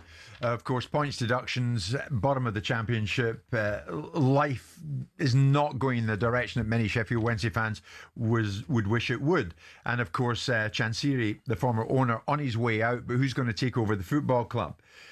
Here's the thing, Simon. Are there red flags emerging regarding the prospective takeover of the club? On Christmas Eve, a 3-man consortium made up of professional gambler and sports analytics founder James Board, German entrepreneur Felix Romer, and a member of the Jordanian royal family by the name of Asharif Faisal bin Jamil were named as the preferred bidder for Sheffield Wednesday. But the EFL is still to decide whether or not the trio will pass its owners and directors test. Now the Times reports that James Board is being sued by a former friend and business partner over his investments in Cordoba, a second-tier Spanish football club. So when you look at it, the Times has discovered that Board is at the centre of a legal dispute with Jonathan Cohen, a Canadian poker player, over an investment that Cohen made in Cordoba, where Board is part owner. Cohen's legal representation have lodged a complaint on his behalf with the district court in Clark County, Nevada. A spokesperson for Board now says this is upsetting for James, who has over the past few years helped and supported Jonathan financially and personally, has long considered him a friend. Due to this now being subject to legal proceedings in the US, we can offer no further comment. So all of a sudden, we're having second thoughts as to whether or not this trio are going to get this takeover through. A man who could tell us more is football finance and legal expert Stefan Borson. Stefan, good morning. What can you tell us? Morning. Well, look, it's an interesting case, but I think it's I think it's probably a little bit too early to call it a red flag. It's an odd case. It would give me some sorts of concerns as to the sorts of individuals that Board is in business with. You know, you're talking about a situation where apparently a $6 million Bitcoin wallet was just handed over to a contact at boards and was never given back. I mean, the whole story is quite unusual, to say the least. On the flip side, you do have to say that board is the preferred bidder of a process that has been quite extensive. Both Simon and I obviously know about that process and know that it's been credibly run. They are the preferred bidder. They do have exclusivity. They have paid over a deposit, we believe, of £2.5 million from the press, and they are continuing to fund the club despite not having any ownership of it through these difficult times. I mean, I say difficult times because in a football club's life, this period between January and, let's say, July is going to be a period where cash is going out the door. You've got the revenue coming through the gate, but of course a lot of that is season ticket revenue. You're not getting much in merchandise sales. You're getting nothing now in transfer sales. So cash is going one way. So the club, apparently, according to a very, very high level a supporters trust meeting at the beginning of February that had representatives of the EFL, including the chief executive of the EFL, representatives of the supporters trust, obviously, and representatives of the administrator, said that they were losing £1 million per month. So all of that at the moment is being funded by this consortium, and therefore we shouldn't be too quick to say that they're not going to get approval. Right. But there are issues, clearly. Yeah, I mean, so Stefan spelt it out as to where we're at the moment, Simon. But the fact that the EFL have still to decide whether or not board and the two others pass the owners and directors test, does that give a hint of pessimism that this is going to go through? Well, possibly. You can't necessarily just judge the fact that it takes the EFL a period of time. You've got the independent regulator probably getting their two pennies in and making sure that they're at the front of the queue to have questions asked and answered because they've made sure the Sheffield Wednesday looks like a test case for them. I would assume that James Board has disclosed the details of the circumstances to the administrator, or may well have disclosed at the time there's a potential situation surrounding a challenge I've got legally, which might take some bad optics, but here's the case and here's the situation and here's what's really behind it, rather than the media reporting of it. Yeah. Look, the bottom line is Sheffield Wednesday have got some funding from these guys. They put £2.5 million, likely to put £2.5 million deposit down, which is why the administrator's got a bit of the funding. They think they sold a player in January, albeit it wasn't for huge amounts of money, and they're funding the football club. So, look, I mean, we've seen these things before. Stefan probably has got more detail and closer to it than I am, because that's what he spends his time looking at, and he's very good at the detail. And, you know, the administrator has done a very thorough job. He's got knocked out challenges, and he's come into criticism himself. People talking about the process that he's followed as being a Sheffield Wednesday fan. Right. But the bottom line is that Sheffield Wednesday is a difficult nut to crack with lots of different moving parts. They've got a difficult former owner. They've got the obligations to meet the 25% creditor policy that I didn't like and we didn't like, and didn't feel that Chancellor should be rewarded for bad ownership, and potentially took away our interest in doing a deal. So there's a whole raft of challenges that he's got. But then again, he's going to be charging significant fees, so why shouldn't he have challenges to make sure that it's done properly? Yeah. I mean, what occurs to me, Simon, and we'll get Stefan back on this in a moment. If you remember, Simon, I get in front of Josh Wander of 777. Do you remember? During their attempt to buy Everton, and they were funding Everton at the time, and then 777 didn't happen with other people's money. Well, but nonetheless, they were funding it. This is a similar situation, is it not? To a point. Stefan, were 777 offering all the funding up to Mashiri? Stefan, I'm saying to Simon, it reminds me of Josh Wander and 777, who were funding Everton, as I understood it. And I spoke to Wander, and it looked odds on they were going to get there, but then they didn't get there. This is kind of similar, isn't it? Yeah, I think in some ways. I mean, obviously 777 were funding it in a slightly different way, and clearly there were concerns around 777 that are different from those here. I think we do have to rely on a very detailed process from the EFL, and also a shadow process from the independent football regulator, to comfort Sheffield Wednesday fans that if the deal goes ahead, these people will have been very well vetted, due diligence and vetted. Now, the cash itself, I agree with what you're saying, is not in itself a validation that they are the right owners for Sheffield Wednesday. But I think it's a good indicator. People very rarely will pump millions of pounds into a situation where they don't feel confident that they can deliver on their promises and can ultimately own the club. Stefan, let's finish off with a number of messages coming in from Sheffield Wednesday fans. I'll pick one. There's Rob, who's a big Sheffield Wednesday fan. Jim, ask Stefan straight, what's the likelihood of this trio getting the football club? Do we know, Stefan? Do you know?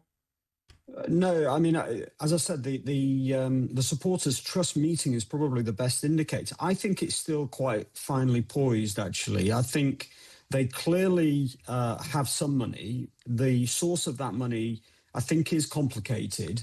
The process is taking much longer than they would have hoped for. And there is an envisaged scenario where if this deal collapses, then very quickly the administrator will be calling round the underbidders and getting them in place to try and do a quick deal. That's happened with Derby in the past. It's happened with Wigan in the past, and it may end up happening here. If it does, the sad reality for Sheffield Wednesday is that the likely buyer will not be somebody that will pay 100% of the money that's on the table at the moment, and that will likely mean 15-point deduction next season. Oof. Stefan, on that note, thank you very much. Stefan Borson joining Simon himself live this morning on the situation at Sheffield Wednesday. Hope to bring Wednesday fans better news than we can at this time. We're live in talkSPORT with Selco, where the trade goes.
Our favourite film that he's done, and the only time, to my knowledge, that he was teamed up with McCoist was in A Shot to Glory. In the small village of Kilnockie, not much ever changes. Should try this new invention, Gordon, called a car. But now, it is, of course, the recent signing by Kilnockie of Jackie McQuillan, Scotland's most notorious star soccer player, has been chosen to boost the town's struggling team. This guy's going to give us the punch we need, Gordon, to make a run at a cup. Don't you want to win a cup? Teams win the cup, Peter, not prima donnas reminiscing their past glory. Academy Award winner Robert Duvall, Michael Keaton, and introducing Ali McCoist. They are all driven, stubborn, selfish, and as competitive as a pack of street dogs. This is our shot at glory, lads. All right? All right?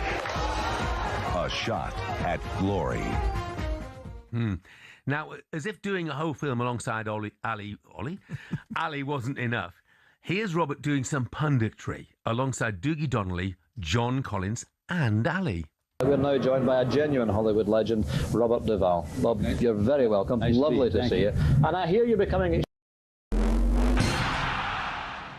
Have Frank Lampard's Coventry shown the rest of the league how to beat Borough? Our EFL expert Adrian Clark saw them counter a brilliant pressing side by bravely pressing high. They went after Middlesbrough and they kept winning the ball back inside the opposition half. They were so hostile, so aggressive, and it set the tone, and it got them 1-0 in front. And then in the second half, they dropped off a little bit. They went a bit deeper and said, all right, you can come at us, but we'll just break on you. Haji Wright's hat-trick in the 3-1 win takes Cov back to the top of the Championship with just 14 games to go.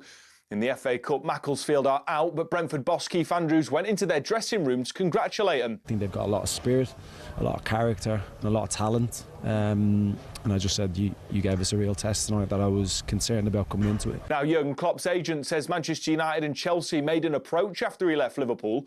Both clubs deny that, though.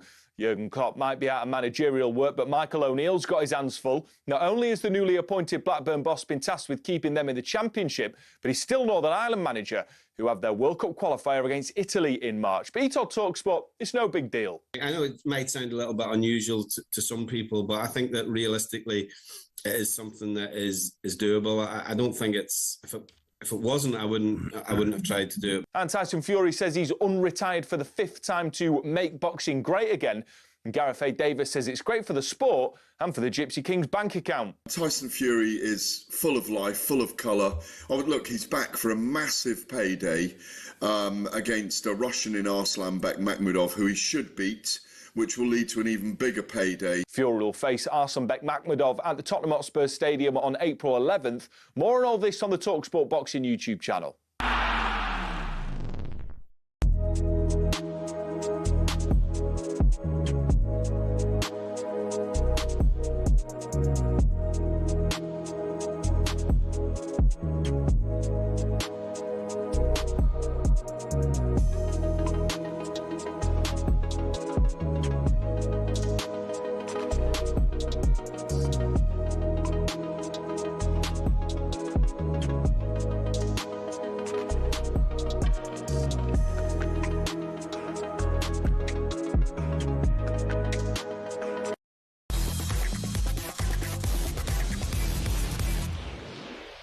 It's showtime on talkSPORT with BetMGM. We're ready for the action. Are you? Visit betmgm.co.uk or download the app. 18 plus. Gambleaware.org. And Sean Martin from BetMGM joined Simon and myself this Tuesday morning. Sean, good morning to you, my friend. Championship wrap-up. Why don't we look at that? Coventry reclaimed top spot with that win over Middlesbrough. What do you think? Morning, lads. Yeah, big win for Coventry, wasn't it? Had you right, 2 goals in 18 coming into it, and what a time to return to form and bang in a hat-trick. 3-1 Coventry was 3-1 Coventry, sorry, was around about a 10-1 shot. It snapped Middlesbrough's 6-game winning streak, but notably, guys, it hasn't knocked them off the top of the Championship title market. But are still favourites, though out a smidge from 65 to 64. Coventry 9-4 yesterday into 2-1 today, and the great spectre looming that can't go without a mention, and indeed Simon's been consistent about them all season, is of course Ipswich. They have 2 games in hand on both the top 2. If they win both, they make it 2 points separating 3 teams, and they're rated a 9-4 chance in the market to go the whole hog and win the title, guys. There are a couple of games on in the Championship tonight as well. Charlton 75 favourites at home to Portsmouth in a match with some relegation battle significance. Bristol City 59-50 favourites for Wrexham's visit to Ashton Gate. Both still going for a playoff spot, of course. Both favourites to win tonight, wrapped up in a wee double. It comes out at odds of just over 4-1, lads. That's Bristol City and Charlton. Good stuff, yeah. Charlton Portsmouth tonight, Bristol City Wrexham. You've always had a fancy for Ipswich, though, Simon, right from the start. I think their chief executive come chairman is first class. I think their manager is first class. So that's given me cause to think that they're in good nick to get themselves back into the Premier League. I think the lessons they learnt from the Premier League last year will serve them well for their re-emergence, so they get back into the Premier League. They've got a decent enough squad to do it. So all of those things led me to the conclusion that they should be really, really in the automatic promotion spots or very close to it, which they are. Okay, let's go to the Premiership north of the border then, Sean, for the moment. Would you speak Scottish, please? Aye, we're going from 1 3-horse race to another, eh? First of all, actually, Jim, I didn't know Martin Keown was a Celtic fan. Heard that on the show yesterday just before Matt Gibson came on. You didn't tell me that one. No, well, what was he trying to do yesterday? He was trying to accuse Bill Leckie of favouring either one or both of the old firm, while Bill was protesting that he was indeed a St Mirren fan. And as long as I've known Bill Leckie, which is 30 years plus, he has been a St Mirren fan. Anyway, you're never going to really know what you're going to get with Martin, nor does Martin. Carry on, Sean. Yeah, massive weekend just passed there with Rangers beating Hearts at Ibrox and Celtic, another late winner, this time away at Kilmarnock. In terms of the odds, it has moved Celtic into odds on now to win the title at 4-5. Rangers and Hearts have essentially switched places. So Rangers 2-1 second favourites, Hearts now 7-2 third favourites, despite the fact that they still sit top of the pile, 2 points clear of Rangers. Celtic 3 behind, but do have a game in hand after the match away to Aberdeen was postponed the other week. Win that, Celtic go level. Celtic get Stuttgart in the Europa League on Thursday, and then Hibs at home Sunday. Rangers away to bottom side Livingston on Sunday. Hearts host Falkirk at Tynecastle on Saturday though, so you'd expect, lads, that Hearts will move further clear before Celtic and Rangers play again. But I must say, also catching my eye, Jim, is I guess you could call it almost season-defining run of Celtic away games after this weekend. Next midweek, Stuttgart away, straight into Rangers at Ibrox on the Sunday. That postponed game against Aberdeen away at Pittodrie after that, and then back to Ibrox again for the Scottish Cup quarter-final. Even for the great man Martin O'Neill, lads, that's right up there as a testing period, isn't it? Isn't it? I'm pretty sure I know where I'm going with this, but I'm also pretty sure I know where you'll go with it as well. Is the title race in Scotland as exciting as the one down here? No. Thanks, Sean. What do you think? I mean, are you gripped by the title race in Scotland? I mean, do your customers say it is as exciting as the one in England? Well, we've seen a lot more activity on it than probably you'd otherwise expect at this time of the season with 11 games left. But yeah, I mean, obviously, I'm as excited by it as someone with a definite horse in the race can be excited by sitting third with 11 games left, 12 games left. Yeah, I mean, you could say it's a 2-horse race down here with Arsenal and City, and it's a 3-horse race very definitely up there. There's just more scale and scope, and there's more teams competing for different things, and there's more challenges because Arsenal are an unknown commodity in terms of whether they're going to bottle it or not. Will Man City come good? Can Aston Villa we asked similar questions about Hearts. Yeah, but no one really cares about Scottish football besides the Scots. Yeah, thanks for that. What was the rugby score at the weekend? Anyway, Sean, the Champions League playoffs tonight. Benfica, Real Madrid. Oh, wow. What an opportunity for Simon's best pal Mourinho. It's live in talkSPORT 2 tonight. What are we thinking in these? Yep, now that we've got the big leagues out of the way, Jim, just a small matter of Champions League playoffs. Real Madrid, Borussia Dortmund, Juventus, all those guys. It starts tonight, 5:45 p.m. Galatasaray against Juventus is the early kick-off. Juve 27-25 favourites, but I watched a decent bit of Italian football and I'm not sure I'd actually trust that those odds tonight. Very indifferent form coming into it, and Juve 1-1 and 5 and just lost to Inter as well. The 8 p.m. kickoffs though, headline act, as you say, it must be Benfica versus Real Madrid. Rematch of the final league phase match day where the Benfica keeper, of course, scored that last gasp winner. It's also Jose Mourinho against Real. Takes a brave soul to back against Real Madrid in Europe, but they have lost 6 of the last 11 Champions League games inside the 90.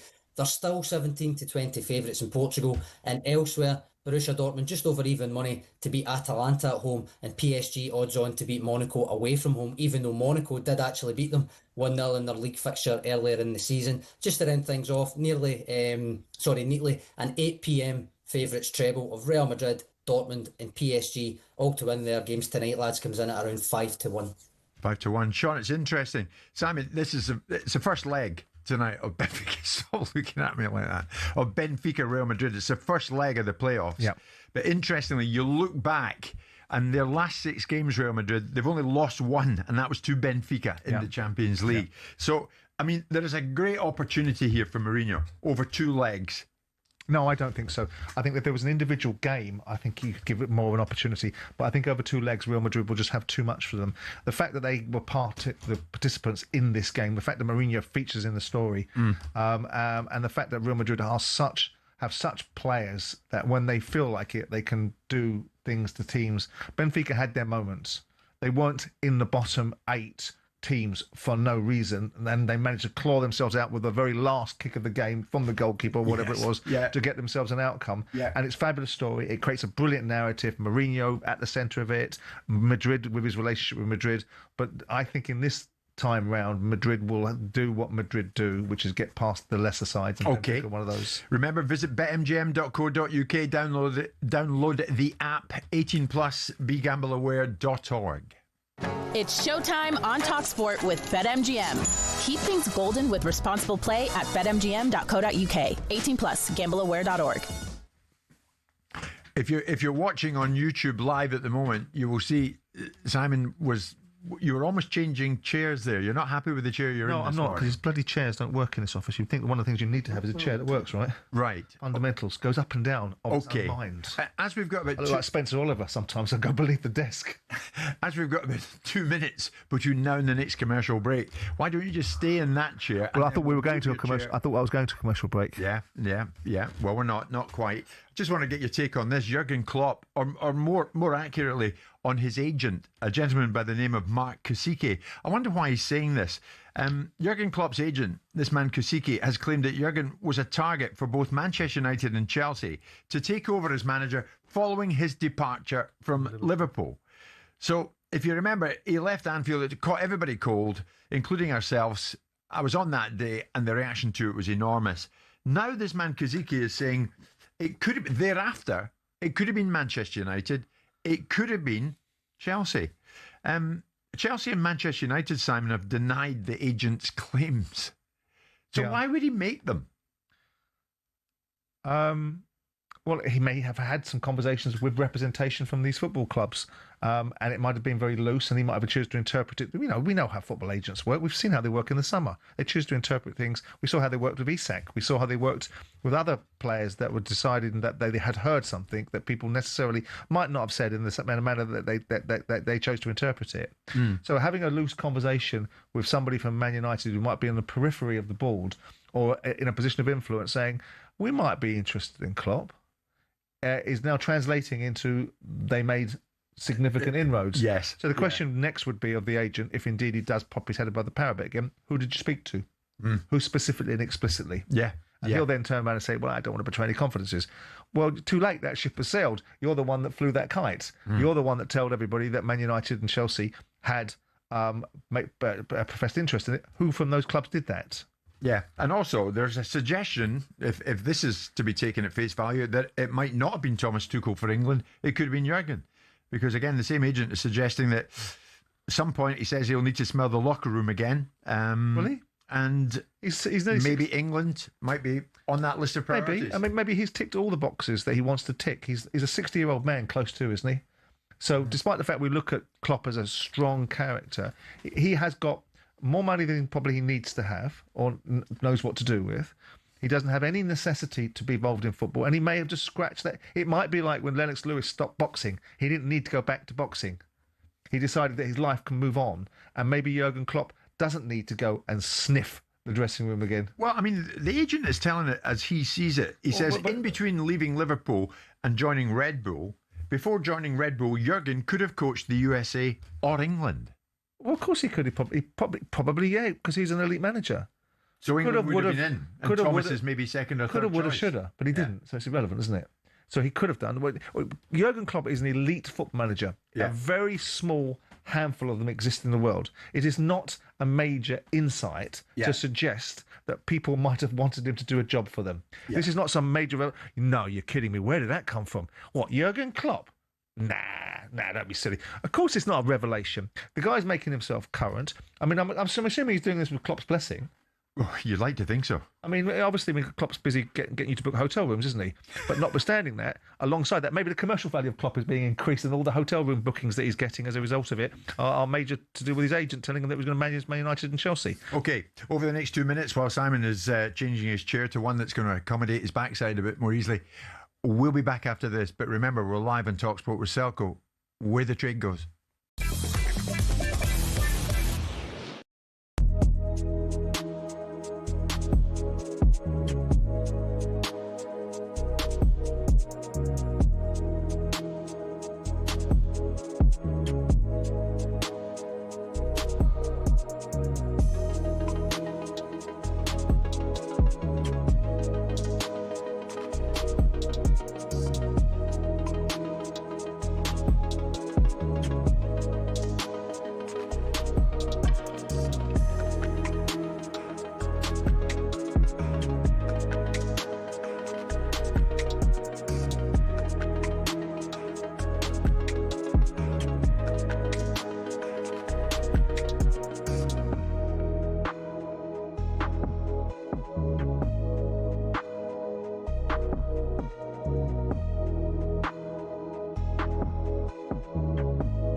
I'd see Liverpool qualifying for the Champions League. I also see them going on a competitive run in the Champions League itself.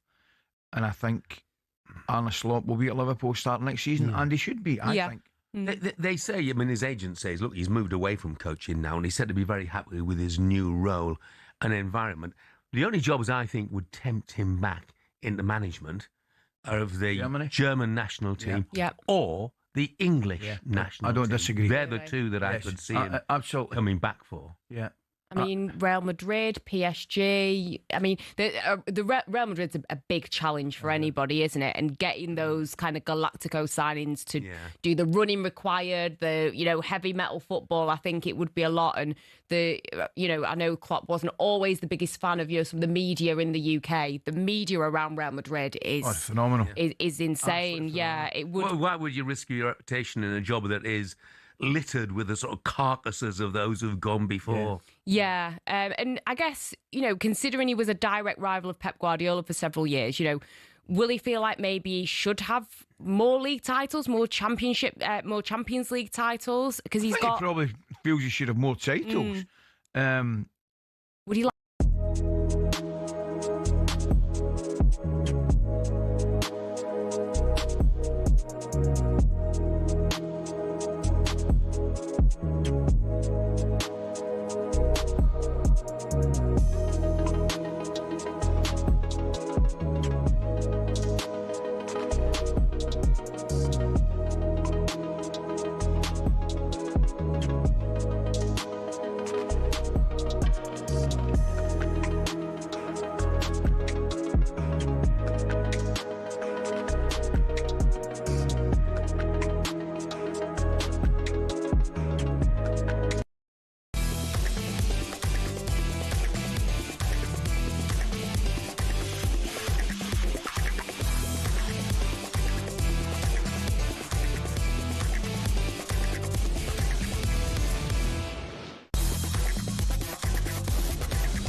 Deal on talkSPORT with Selco Builders Warehouse. For the latest special offers, pick up this month's Real Deals in branch or view online at selcobw.com.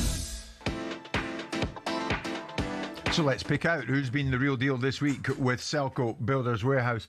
And Simon, that you could make, I would have thought, a pretty decent argument that the real deal here would be one Michael O'Neill, manager of Blackburn Rovers, manager of Northern Ireland. Job sharing in football, does it work? At the weekend, new Blackburn boss Michael O'Neill got off to a perfect start, moving themselves away from the relegation zone with a 3-1 win at Queen's Park Rangers. On Friday, the Northern Ireland manager O'Neill was appointed at Blackburn Rovers until the end of the season. But the clue there is in that sentence, Northern Ireland manager. So he's going to do a dual role of trying to guide Blackburn to championship safety, whilst at the same time take Northern Ireland to the USA, to the World Cup finals, and take them through the playoffs. He's going to pick a team. Right now they play Italy on March the 26th. If they win that, they then face the Welsh or Bosnia-Herzegovina in a playoff final 5 days later. O'Neill spoke about this in breakfast earlier. I know it might sound a little bit unusual to some people, but I think that realistically it is something that is doable. I don't think it's, if it wasn't, I wouldn't have tried to do it, because I think that obviously neither party would benefit from that. But I think that, a lot of our preparation, 90% of our preparation for the Italy game is already done. And any international manager will tell you this, that the gap between November and March is very long. When you have 3 games early in the season, September, October, November, you're very focused because the games come around very quickly, and you're rolling out one international break and quickly into another. But then you have a 4-month window before March comes along. And I've always found that period difficult, to be honest. But judging by your reaction just, Simon, this is doable and quite easily doable. Well, I'm assuming all the parties that are involved in this conversation, the Irish FA and Blackburn, are well aware of what's required for their organisations and what they need of the individual. I mean, it's been done in the past. We've seen managers in the past operate in a dual role. You mentioned in the break, obviously Alex Ferguson stepping in post the sad loss of Jock Stein.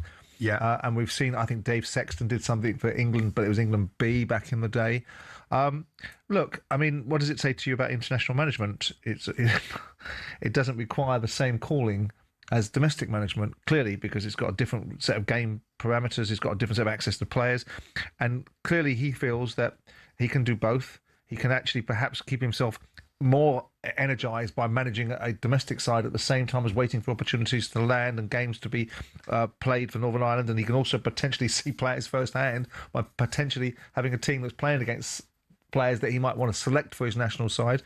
So, I mean, the Irish FA Chief Exec Patrick Nelson is having it. He says it's a progressive move. Why is it progressive? Well, he says Michael remaining active on the grass during this period can only enhance the level of our preparation for the playoff. That's an argument.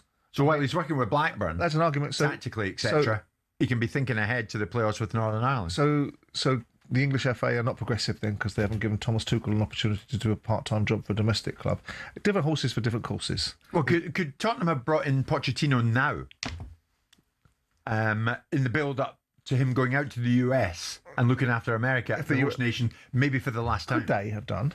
Yeah. Would the USA concur with it? There's different expectations of the host nation of the World Cup than there is on the Irish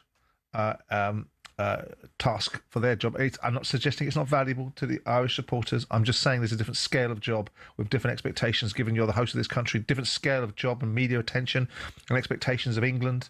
So that's the reasons why Thomas Tuchel can't be seen to be moonlighting at a domestic club.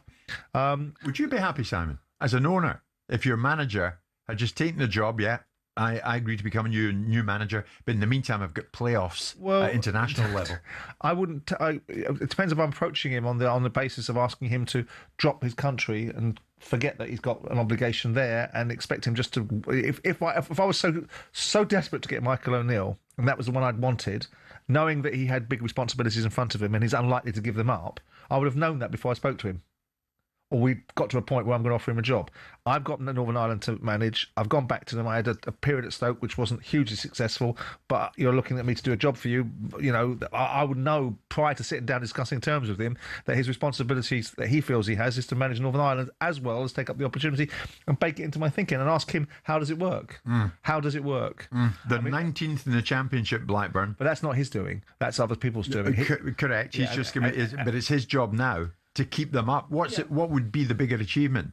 Keeping them up or getting by Italy with Northern Ireland and then beating the Welsh or Bosnia in the playoff final?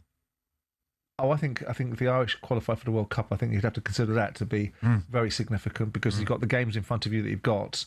I mean, if you can get past Italy and you can get past the Welsh and the resurgent Welsh, and then get yourself through to the World Cup as a result of whatever that next leads you to, then I think that's a significant achievement. I think you could have put another manager into Blackburn. There seems to be a disconnect between the manager that was there and the players and the owners. So here you are. You didn't have to put Michael O'Neill in there. So I think in my view, I think the Irish achievement of getting to the World Cup would be a more significant thing. No, Michael, if you're listening, it's an interesting few months lying ahead for you. Of that, there is no doubt. Good luck with both of those roles. That was our pick of this week. Real Deal, Selco Builders Warehouse. For the latest special offers, pick up this month's Real Deals in-branch review online at selcobw.com. The Real Deal on talkSPORT with Selco Builders Warehouse. Check out this month's Real Deals at selcobw.com.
But Forest fans, in comes Vitor Pereira.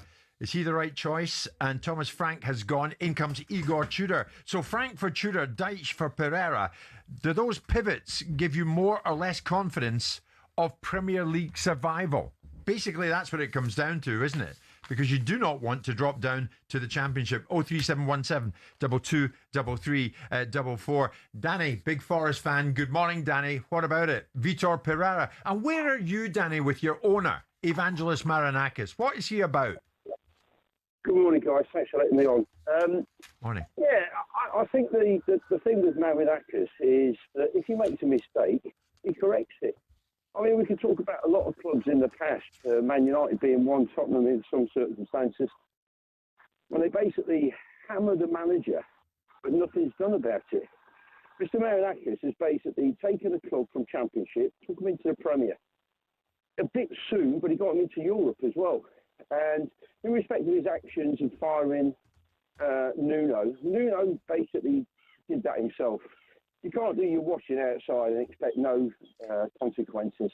Yeah. Then you get Ange coming in, which was the big Ange show, and he was the same at Tottenham. It's all about him. When he was getting press conferences about the next game, all he was talking about was him. You could argue that a lot of that's down to the media and pushing him.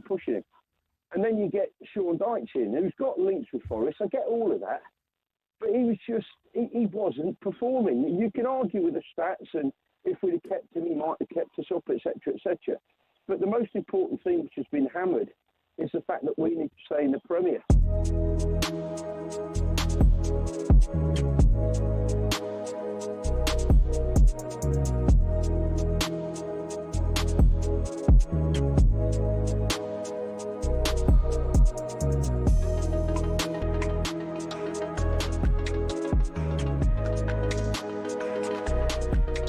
talkSPORT Sports Update, powered by the Nissan van range. Scoring a winning hat-trick of performance, payload and price. Search Nissan Vans or head to your local Nissan Van Centre. With your headlines at 1 minute past 12, I'm Nick Ellaby. Good afternoon. We're told Tyson Fury and his dad, John, cannot take criticism. John Fury called out Carl Froch for a fight during Tyson's Makhmoudov press conference, while Simon Jordan says Tyson is a star who elevates boxing but can't cope with anything that isn't direct praise. I think a real man can take criticism and go, right, I'll tell you what, I will combat your criticism by two things: proving you wrong, but also if your point is wrong, I won't shut you down and ban you because I'm too cowardly to counter your opinion. I will just deal with it and address it. Tyson Fury fights Russia's Arslanbek Makhmoudov at Tottenham Stadium in April. Now, new Blackburn boss Michael O'Neill's told us there's not much more he can do to help Northern Ireland prepare for their World Cup playoff with Italy. Now doing two jobs, O'Neill says being in the dugout at Blackburn is a positive. I know it might sound a little bit unusual to some people, but I think that realistically it is something that is doable. I don't think it's, if it wasn't, I wouldn't have tried to do it. London City Lionesses left back Poppy Pattinson's got her first senior England call-up. Serena Wigman's named her 25 for next month's World Cup qualifiers against Ukraine and Iceland. Leah Williamson, Lauren James, Jess Carter, Hannah Hampton and Jess Greenwood are all back from injury. And after Man United and Chelsea both deny approaching Jurgen Klopp back in 2024, Jeff Stelling can't see Klopp taking charge of any more club sides. The only jobs I think would tempt him back into management are of the German national team or the English national team. I don't disagree. They're the two that I could see him coming back for. More on this at talksport.com. talkSPORT News. US civil rights leader Reverend Jesse Jackson has died at the age of 84, and Nigel Farage is showing what a reform government could look like by naming his would-be shadow cabinet. More from the news team at past. talkSPORT weather with QuickFit. Get a free vehicle safety check at all of our 600 centres nationwide to keep you safe on the road. QuickFit. Drive away happy every time. Dry and sunny for most of us. The far north and North Sea coasts are getting a few wintry showers. The far southwest will see cloud and rain later.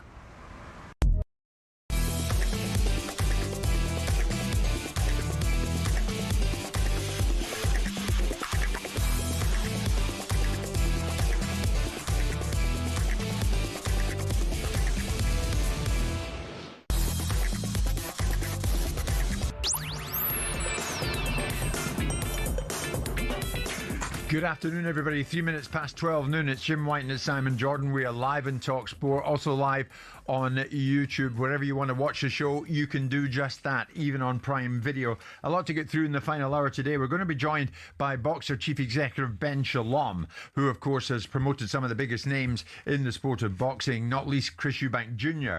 But from boxing promoter to football agent, is there some kind of crossover here? Because that's exactly what Ben is doing. And I'm delighted to say Ben will be joining us in studio in the final hour. We're also going to be speaking, Simon, to the late Ricky Hatton's son, Campbell Hatton, who is going to be fighting on the card, an event that would have been headlined by his late father, Ricky, this April in Dubai. So it's going to be a very emotional situation for Campbell come that time. It might well be pretty emotional for Campbell talking to us about it today. But we shall get to that in the final hour.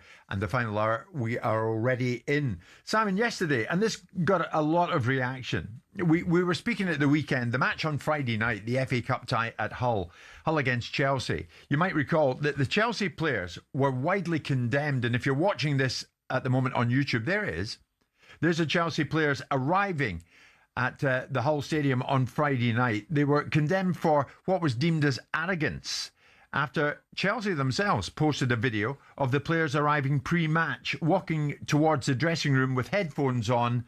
But the key thing here, have a look at it, totally ignoring the little lineup of very expectant and excited mascots standing there at the side of the corridor. All of them looking at the Chelsea players, all the Chelsea players walking straight past them. So yesterday we were both agreed, were we not? Well, the least they could have done was acknowledge the children. Just say hi to them. I don't think it's arrogance. I just think it's a lack of awareness. Yeah. And I think that needs to be reintroduced into them, and I know it will be. Because as I said to you yesterday, I spoke to someone relatively significant at Chelsea that acknowledges that and acknowledges the fact that Chelsea put it out on their own feed. It's like, well, first of all, that doesn't look very good, and second of all, the players can do a little better. There are other videos that show the players fully engaged with the young kids. So we do have to give balance and context to the fairness of the situation. But, I mean, I know Michelle, my Michelle made a big song and dance about it because she's the one that actually drew my attention to it. She posted it up on social media saying, this is, come on, guys. And we've seen instances of this before. We saw the other day a young girl, I think it was in a Newcastle game on the pitch, being left completely on her own in the middle of a field because no one was paying attention to them. So you have to get the balance right. It's not a great look. It's not a great look, no. No. Well, the reason I bring it up, now the Arsenal manager, Mikel Arteta, is coming in for it. Now, judge this as you see fit. And again, I'll explain it. A video circulating on social media has showed an Arsenal fan approach Arteta and his wife, who are sitting in the car in traffic. And he goes up to the driver's window with Arteta sitting there saying, I have a shirt. I really need you to sign this for my son. This was it. For my son. Can you sign this? Please, please. It's for my son. Can you sign the signature on the Arsenal jersey? My son loves this. Please, Arteta. Arteta, please, just... Arteta. Coach, bro. Just one signature, bro, please. It's for my son. Just one signature, please, Mikel. Please, it's for my son. For my son, please. My son loves you so much. Well, that was that, and as far as we gather, he didn't get the shirt signed, and Mikel put the car in gear and off he went. Is there a difference here, Simon? The Chelsea players walking by the mascots, Mikel sitting in traffic in a public place, obviously, but deciding, no, I'm not going to get my window down and I'm not going to sign that. A little bit, yeah. Ultimately, I know what the man is saying, but there is a cynical side of me that sees a lot of autograph hunters that do these sort of things and then sell the autographs and make it their profession to do so whilst telling you it's for the children. I've seen that happen. I mean, the balance is always about what is reasonable for people to do. He's out in a public place with his wife doing something slightly different, driving away. Was that after the game? Yeah, it was after the game at the weekend. I mean, the guy's probably standing on the road. Yeah. Having said that, which isn't the best place for him to be either. Yeah. I mean, look, I have mixed emotions about it. I'm not going to tell you who before you ask. I had a manager that worked for me, and I remember watching him once decline a whole raft of autographs to a bunch of kids prior to a match, and I went down the tunnel and grabbed them out to go back and sign them. But there is a huge expectation of footballers. I think in the instance of young footballers walking through, seeing a bunch of young kids that are so starry-eyed and full of all the expectation of life and the wonderful place that they're in, and so excited by it, it doesn't take 2 seconds just to acknowledge them. The difference between that and signing an autograph on a shirt, and again I make the point that sometimes these shirts are used for commercialisation rather than actually for the causes that people say. It wouldn't have hurt Mikel Arteta to take 2 seconds to do it. He opens the window, the next thing he's got another person there, then another person, then another person. So it's a balancing act. He doesn't strike me as somebody that's hugely up his own backside. No, and not wouldn't be at all. prepared to do things. No. So whilst the optics of it don't look great and people look at it and go, why couldn't you just give the time? I can promise you that guys in the public domain, and sometimes, we see this in our own lives and we don't have the scale that they have, that you can be in situations where you are constantly being asked for photographs or autographs or a comment, or whether it's in a taxi or in a gym or walking across the road. And Michelle gets very cross because people do that when I'm having lunch with my son or something, and she thinks this is a family moment. And so you have to get the balance right. And these guys are on an even greater scale. So there's a balance between... Hang on, you've been approached while having a meal? Oh, we get all the time. And I think... You still do it? I do, because I think it's a privilege. And there's a different attitude. I think one day there'll come a time when no one wants these people's autographs, and no one wants their people's interested in them, and maybe they should think about that. But I don't get the impression that Mikel Arteta is sitting there completely and utterly, hard-heartedly oblivious to it. I think he just made a decision that, I'm not going to get involved in this because it might lead to something else. I think the difference, Simon, is where the request is coming. Yeah. I mean, the Chelsea boys walking by the young kids, well, that was a given. They should have acknowledged them. I just think that's You're inside the precincts of the stadium. I think that's a lack of awareness. I think they'll have that reintroduced into their thinking, and they will now think about it differently. Yeah, Mikel's, as you rightly said, it could have led to more people coming up to his car. And he's sitting on a road. And that's the balance, and that's the balance. And there is a balance between what it makes you public property and accepting the fact that it goes with the territory and that you're very privileged for people to be interested in you, and then getting the balance right where it becomes an imposition, where it becomes something that, nobody... I've seen people, I've heard of people doing it. I was talking to someone yesterday who was talking about a particular individual. I think it was Martin talking about, I'm not going to name the person because it's embarrassing, but when he was a kid, he went up to ask a very famous swimmer for a autograph, and the guy was just so offhand and unpleasant about it that he didn't want it. Yeah. And those sort of things I don't understand. Yeah. If there's a genuine reason and you're at a traffic and you're with your wife and you don't really want to get involved any more than you have to, and you've just spent hours doing the media, you want to get away, I can understand it to some extent. Yeah. But a group of young men in preparation for a game walking past a group of kids, because it's kids that triggers you, doesn't it? When you look at kids, I've got young children, you look at it and go, how could you just ignore a little boy looking at you like that? Yeah. And they weren't ignoring them. They're just completely oblivious in their own world. And I'm sure that Chelsea will have put a little notification to the players when they come back in a few days' time. Can we not have that? And probably even more to their digital department. Can we not put that up on our own feed and make ourselves look stupid that we're completely oblivious to the next generation of football fans? What I would say is I've often left this building here at London Bridge, and the group of lads that sometimes stand around. And they're after pictures now and again, autographs, but more pictures. And they're waiting for Spencer, they're waiting for you, occasionally me, but more you. They're waiting for when Souness was here, Keown, the rest of them. And everybody obliges because it's nothing really to do it. And yet, what was your take at the time? I can't recall, so we'll play it again. When Guardiola launched into autograph hunters who approached him in a car park near his home. Don't come again. I won't tell you again. I know your faces. Yeah.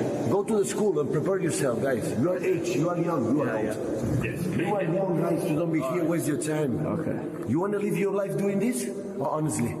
No. You want to do the rest of your life doing this? No. I used to be a chef before. Let's continue to do it. Prepare better. Prepare better. This for the whole people. It's not for you. What are your dreams? Tell me, what are you dreaming? What are you dreaming, my friend? Well, my dream right now, Pep, is to get your autograph. Do you not get that, though? What he's objecting to is the commodification. They don't want his autograph. They want his autograph for commercial benefits. They're not. He's saying, I see your faces, I know where you are. They're not. He would have signed autographs for these people. So if you've got an autograph for somebody, you don't need 20 autographs from the same person, do you? The reasons why you want autographs from that person, you want them to sign something, is because you're going to commodify it. What he's basically saying to them, come on, guys, do something better with your lives. You're commodifying me. You're taking. You don't want. I'll give you autographs. Is ostensibly how I read this.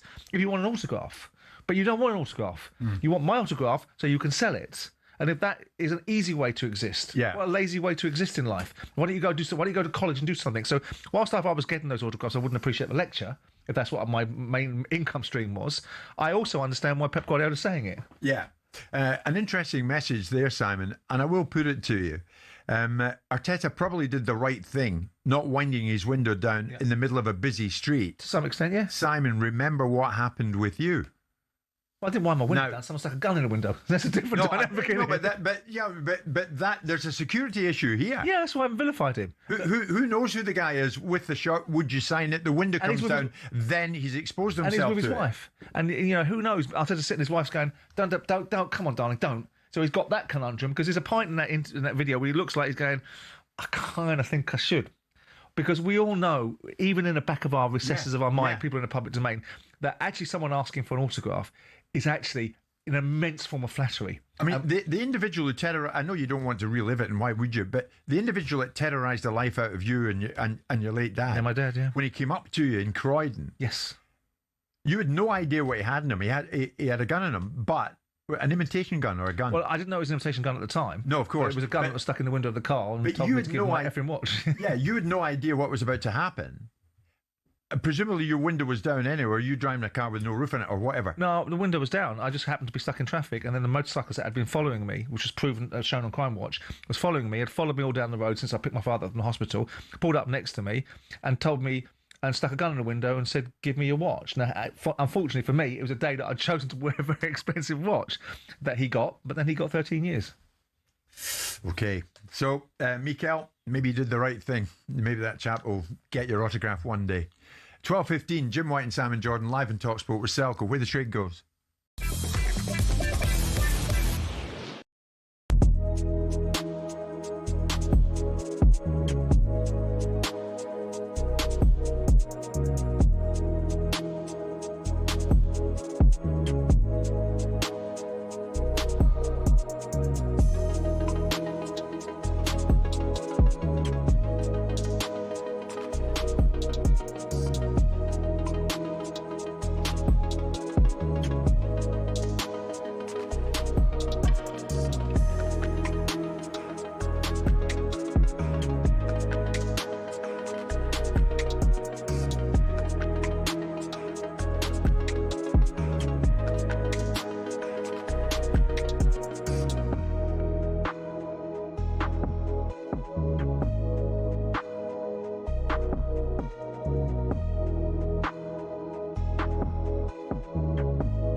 So what can Spurs fans expect? Let's find out from someone who played under the man at Udinese. Very good morning to Al Ahly and Nigeria defender William Truce-Dekong. Morning, William. Good morning, William. How are you? Good morning. Thank you for having me on. Oh, no, thank you for coming on, mate. Great to see you, mate. What can Spurs fans expect from Igor then? Well, we heard a little bit about it in the clip. We had him 2 times at Udinese. He's a manager that likes to play 3-5-2 or a variation of it, from what my experience was. Of course, attacking football. He hired back line, tries to press high, can be quite direct, and he's definitely a personality. So if they need someone to shake up the place and get everyone going, then he's definitely the right person for it. So, like mentioned before, the North London derby probably the perfect game to start, and he's definitely also someone who's not intimidated by anything like that. So. A big personality, and he's going to get everyone trying to run through a brick wall. So I think that's probably been my experience with him. Ask you, William, you mentioned he's a big personality, and you would suggest he's going to have to be to take this job, because when you look at it, what's he going to have to do differently, do you think, in terms of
It's Jim White and Simon Jordan live on talkSPORT. We're live on your TV as well, even YouTube, wherever you want to watch the show, you can, and that is fine by us. Boxing promoters, of course, we regularly on this show speak to the likes of Frank Warren, occasionally to Eddie Hearn, occasionally to Ben Shalom, the chief exec of Boxer. And Ben Shalom, for one, has promoted some of the biggest names in the sport when you think about it. Chris Eubank Jr., Amir Khan, Joseph Parker, Martin Bacoli, just to name 3 or 4 of them. Now the same Boxer chief executive, Ben Shalom, is to start his own football agency. The hugely busy Mr. Ben Shalom has stopped by to tell us more. What's this about? To be honest, I was surprised. I was invited in about this. It's not the same profile as the boxing side, but no, what it is there's a football agent, Danny Knowles, who I've been speaking to a long time, very, very well respected in the industry, and the opportunity was something I was looking at for a long time. It's a huge crossover, age, profile, demographic of the players to the fighters and what they have to go through, and it makes a lot of sense. My job is CEO of Boxer. I'm a promoter, but we have the infrastructure, we have the capabilities, we have the experience and the expertise now to start expanding. And I'm delighted that Danny Knowles has decided to partner with me on this. And I think it's going to be very, very big in the sport. So he partners with you, Ben, and you will work alongside this FIFA licensed agent, Danny Knowles. What kind of input will you have? Look, Is he leading it or are you driving it? He's leading it. He's running that business, day-to-day football expertise on the pitch. I think what we can bring is a huge amount of commercial expertise, a huge amount of business expertise. I think also, one thing that drew me to it is I started in business at 23. I know the pressures involved in high-level sport. I know the scrutiny involved. I know the chaos involved. And, for boxers, we've debuted so many now that have become big stars in British boxing that you see what they have to go through, and sometimes you forget the challenges of the human being. They're one game away, they're one fight away from huge fortune, but equally from nothing. It's a cutthroat place, and with the digital world now and guys like you scrutinising their every move, it's a difficult space, and I think it's something that we can offer a huge amount of value to. What do you think of it, Simon? It's a crossover. Is it an obvious crossover? Why not? Some people might levy the accusation you want to become a master of one before you become a jack of all. But there is also the fact that there is an opportunity there. It's a commercial opportunity in the same way. I mean, Hearn's business is seeded in a variety of different sports and different representations, whether it be boxing, whether it be snooker, whether it be darts. There's a diversification there, but notwithstanding that, there's a common theme, which is sport representation and management and promotion of individuals. Whatever my particular leaning towards football agents is, and it's one of seeded in deep distaste, it's a commercial... Worse than boxing promoters? Well, different motivations. My experience as a football agent is that they are very divisive and disingenuous. Promoters have a different agenda, a different set of obligations, whereas football agents, in my experience of being a football club owner, ticked a different box or didn't scratch a different itch for me. But there's no reason for him not to. I mean, you were looking at paddle recently, weren't you? Look, I think sport is one of the fastest growing businesses. I mean, it's at the moment, the money coming into sport in the modern world, the consumption as an entertainment media is huge, and there's a lot of crossover. We look after stars in the most cutthroat of sports in boxing. It's probably one of the hardest businesses in the world, and we've done extremely well, and we have an opportunity now to use our infrastructure, use our expertise, and find ways to help in other sports. What makes it one of the most cutthroat environments? The sport of boxing. Yeah, give me an example. When you've got a fighter, somebody else is trying to poach that fighter off you. You only have to look at the figures that you have on this show and that are involved in the sport to see what kind of people are involved in boxing. It's a tough sport. There's no rules. There's no career plan. There's no career development. No one wakes up and says, I want to be a boxing promoter, or I want to work in boxing. I think it's very rare. But yes, the Wild West. It's the absolute Wild West. It's probably one of the last unregulated industries. I love it. And it's built me, and it's made me who I am, and it's taught me a lot of lessons. Are you glad you went into it? To be honest, as a grounding for business, and for life, to have the experience I've had in my 20s of being a boxing promoter at the highest level, you couldn't ask for anything more. Is it difficult? Is it hard? Is it punishing? Is it unforgiving? Is it? It's all of those things. I mean,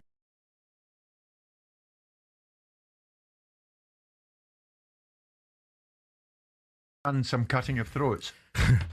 I've probably not done enough throat cutting. No, of course I've had my head down the toilet plenty of times, and it builds you and it makes you, and it's built my business. And as I say, we can use that experience. We can use that, the journey that I've been on. To build a very powerful business, and the boxing is going from strength to strength with the BBC, and we see huge opportunity across sport. I know you mentioned this, the FIFA licensed agent Danny Knowles, who's someone I don't know, but I'm quite sure he's more than adept at doing what he does, and probably does it very well. But do you envisage Danny calling you and saying, Ben, with all your expertise, you need to speak to the owner of this particular Premier League club to get this deal over the line? Possibly. Look, I've had a few Premier League club owners reach out. We've done events at Tottenham, Bournemouth, Crystal Palace.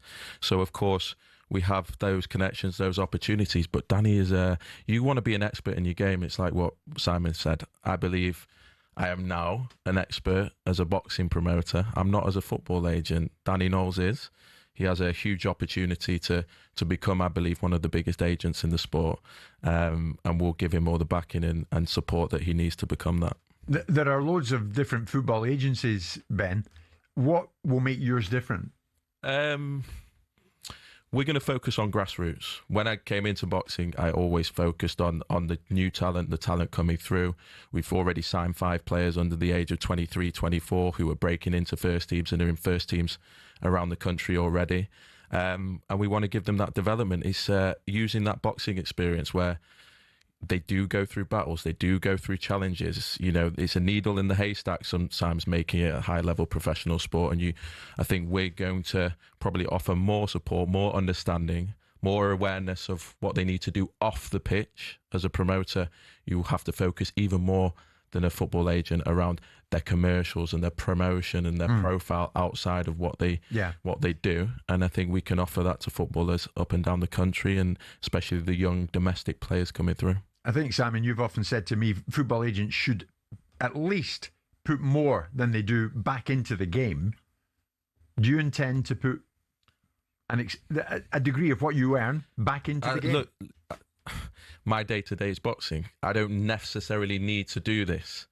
I see a huge opportunity. I see a huge crossover, and I see a huge opportunity to do it in the right way. But Danny Knowles' vision and his reputation is built on doing things the right way, looking after the players, have taken a long-term view with the players, not trying to nick an A-list name at the end of his career. I don't think that's what we'll be focused on. We'll be focused on who are the future stars that we can build, in the same way that I've done in the boxing.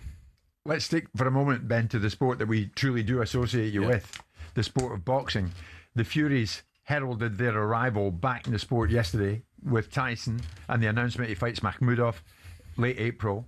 And John Fury entering the frame, not for the first time, shouting and bawling about what he intends to do on this occasion to Carl Froch. Many people think we don't need John, age 60, doing that. Many people think, no, this is what you get with the Furies and we've missed them.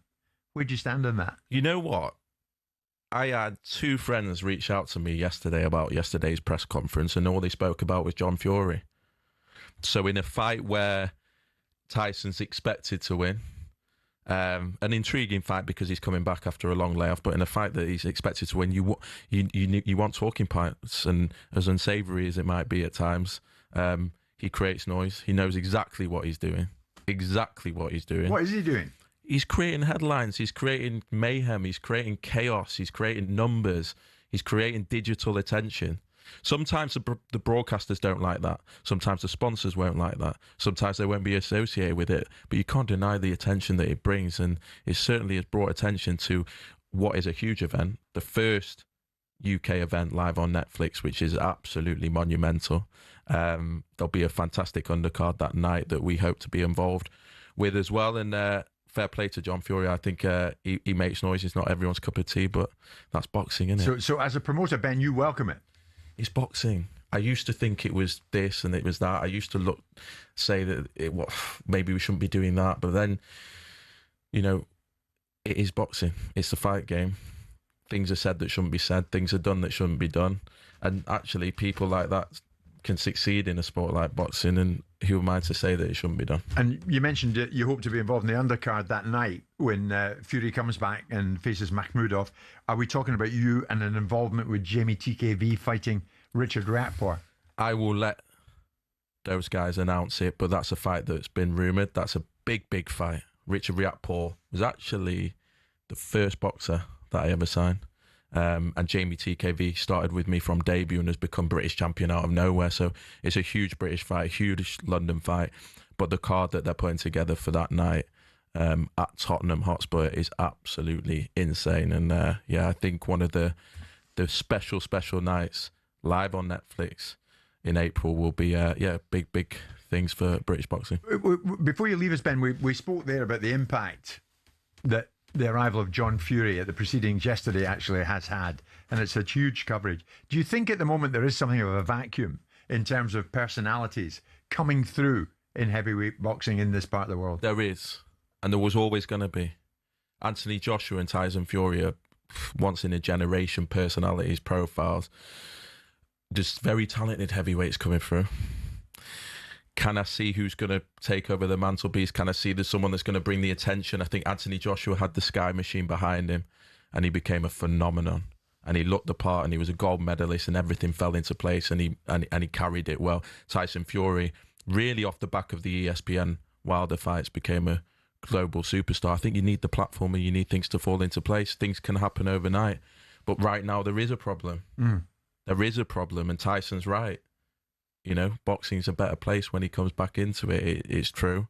On the BBC, on the right platforms, that's where we feel like we can build household names and future stars, and hopefully over the next 12 months we'll see them come through. As we thank you and send you on your way into the afternoon here in London, do we thank you as boxer chief executive Ben Shalom or football agency executive Ben Shalom?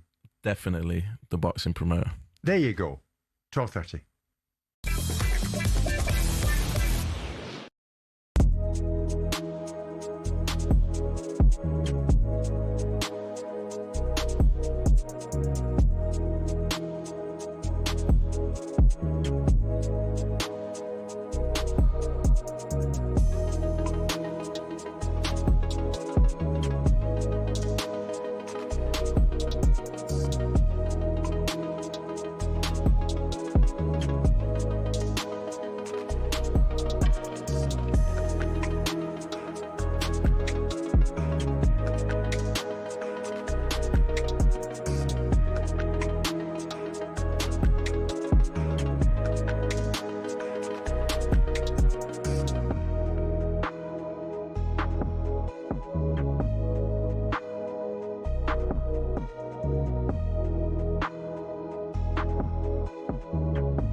Headlines this morning: Yusuf Chamiti struck a hat-trick as Rangers pulled closer to Scottish Premier League leaders Hearts with a 4-2 win at Ibrox. He'd scored 4 in 28 for Rangers before yesterday's hat-trick. Arsenal have endured a fresh injury blow in the shape of defender Ricardo Calafiori, forced to pull out of the starting 11 minutes before their win over Wigan.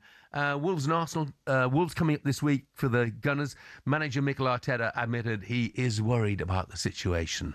Yes, and especially because we are going through. Before it was the strikers, then it was the defenders, now it's the midfielders. But we are still coping with that.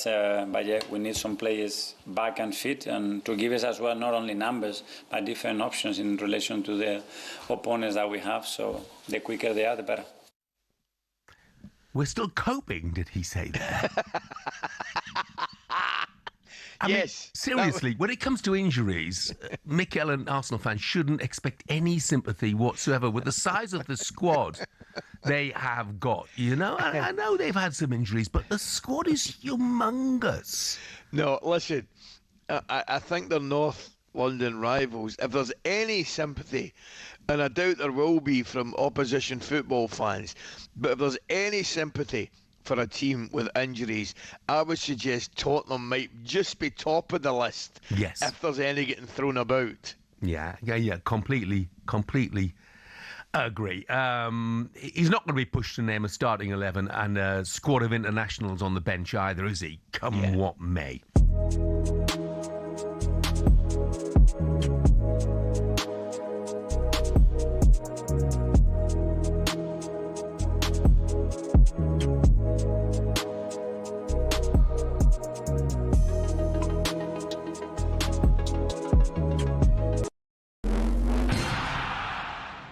Have Frank Lampard's Coventry shown the rest of the league how to beat Borough? Our EFL expert Adrian Clark saw them counter a brilliant pressing side by bravely pressing high. They went after Middlesbrough and they kept winning the ball back inside the opposition half. They were so hostile, so aggressive, and it set the tone, and it got them 1-0 in front. And then in the second half, they dropped off a little bit. They went a bit deeper and said, all right, you can come at us, but we'll just break on you. Haji Wright's hat-trick in the 3-1 win takes Cov back to the top of the Championship with just 14 games to go.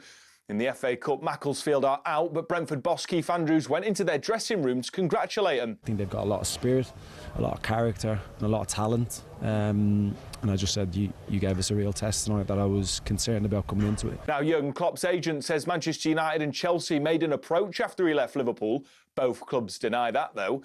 Jurgen Klopp might be out of managerial work, but Michael O'Neill's got his hands full. Not only has the newly appointed Blackburn boss been tasked with keeping them in the Championship, but he's still Northern Ireland manager, who have their World Cup qualifier against Italy in March. But he told talkSPORT it's no big deal. I know it might sound a little bit unusual to some people, but I think that realistically it is something that is doable. I don't think it's... If it wasn't, I wouldn't have tried to do it. And Tyson Fury says he's unretired for the 5th time to make boxing great again. And Gareth A. Davis says it's great for the sport and for the Gypsy King's bank account. Tyson Fury is full of life, full of colour. Oh, look, he's back for a massive payday against a Russian in Arslanbek Makhmudov, who he should beat, which will lead to an even bigger payday. Fury will face Arslanbek Makhmudov at the Tottenham Hotspur Stadium on April 11th. More on all this on the talkSPORT Boxing YouTube channel.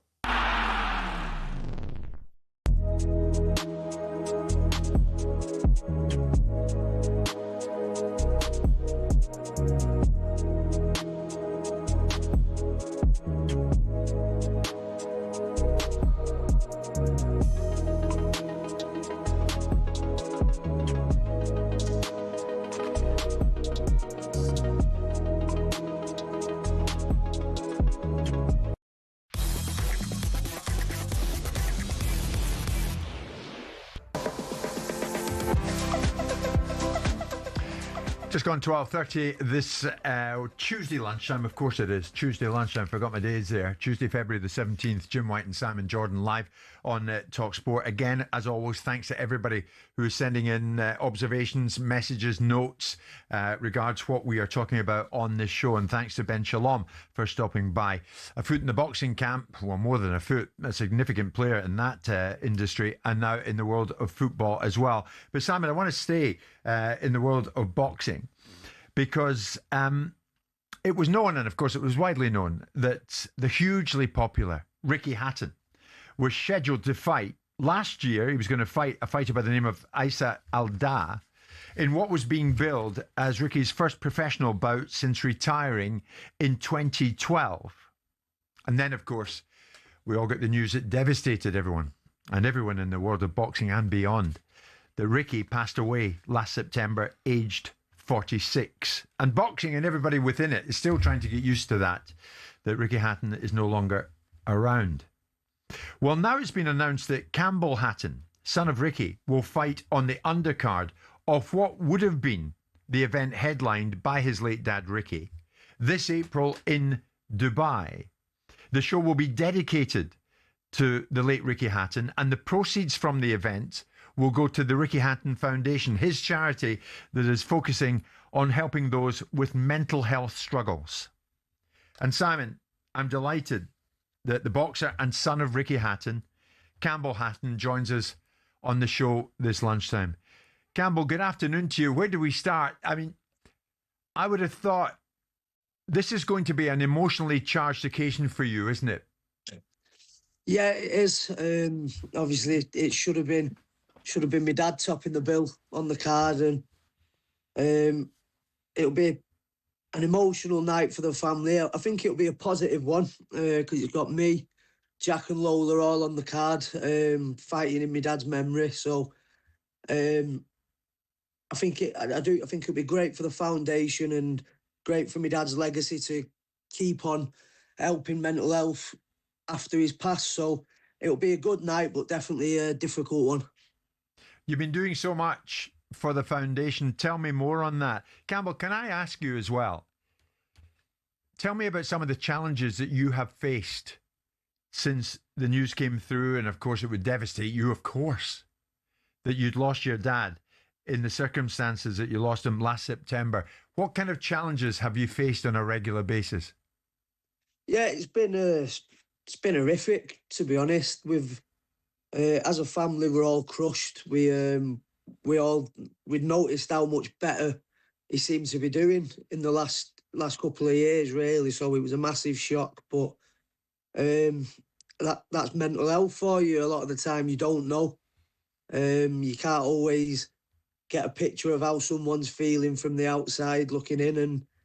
And like say myself this year, last year, I'd been going through a massive mental health battle prior to my dad passing, so it only got worse. So I think doing this fight's giving me a bit of motivation to get myself back right, and that's what it seems to have done. I'm feeling a lot better now. I know I'm working towards something and doing something that will make him proud instead of the opposite. So, yeah, horrible few months since he passed, but we've got to try and turn some sort of positive out of this. I mean, Campbell, when you fight, every time you carry the name Hatton into the ring, on this occasion, this would have been an event headlined by your dad. My goodness, you know all about the name Hatton when you carry the name into the ring this time, don't you? Does it matter to you if you win the fight or lose it? Is it the very fact that you're carrying your dad's name and his memory on that particular night that is the most important thing?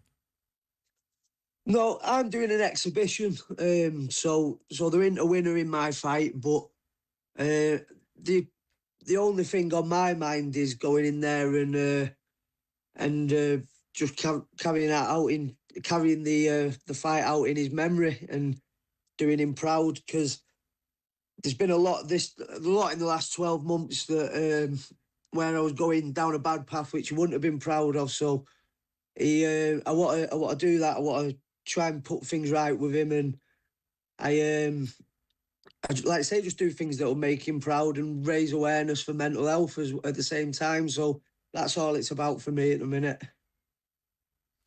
It's a big ask for Campbell to do what he's going to do, isn't it, Simon? Yeah, but if you listen to what Campbell's saying, it's concentrating his mind on an outcome and doing something very valuable.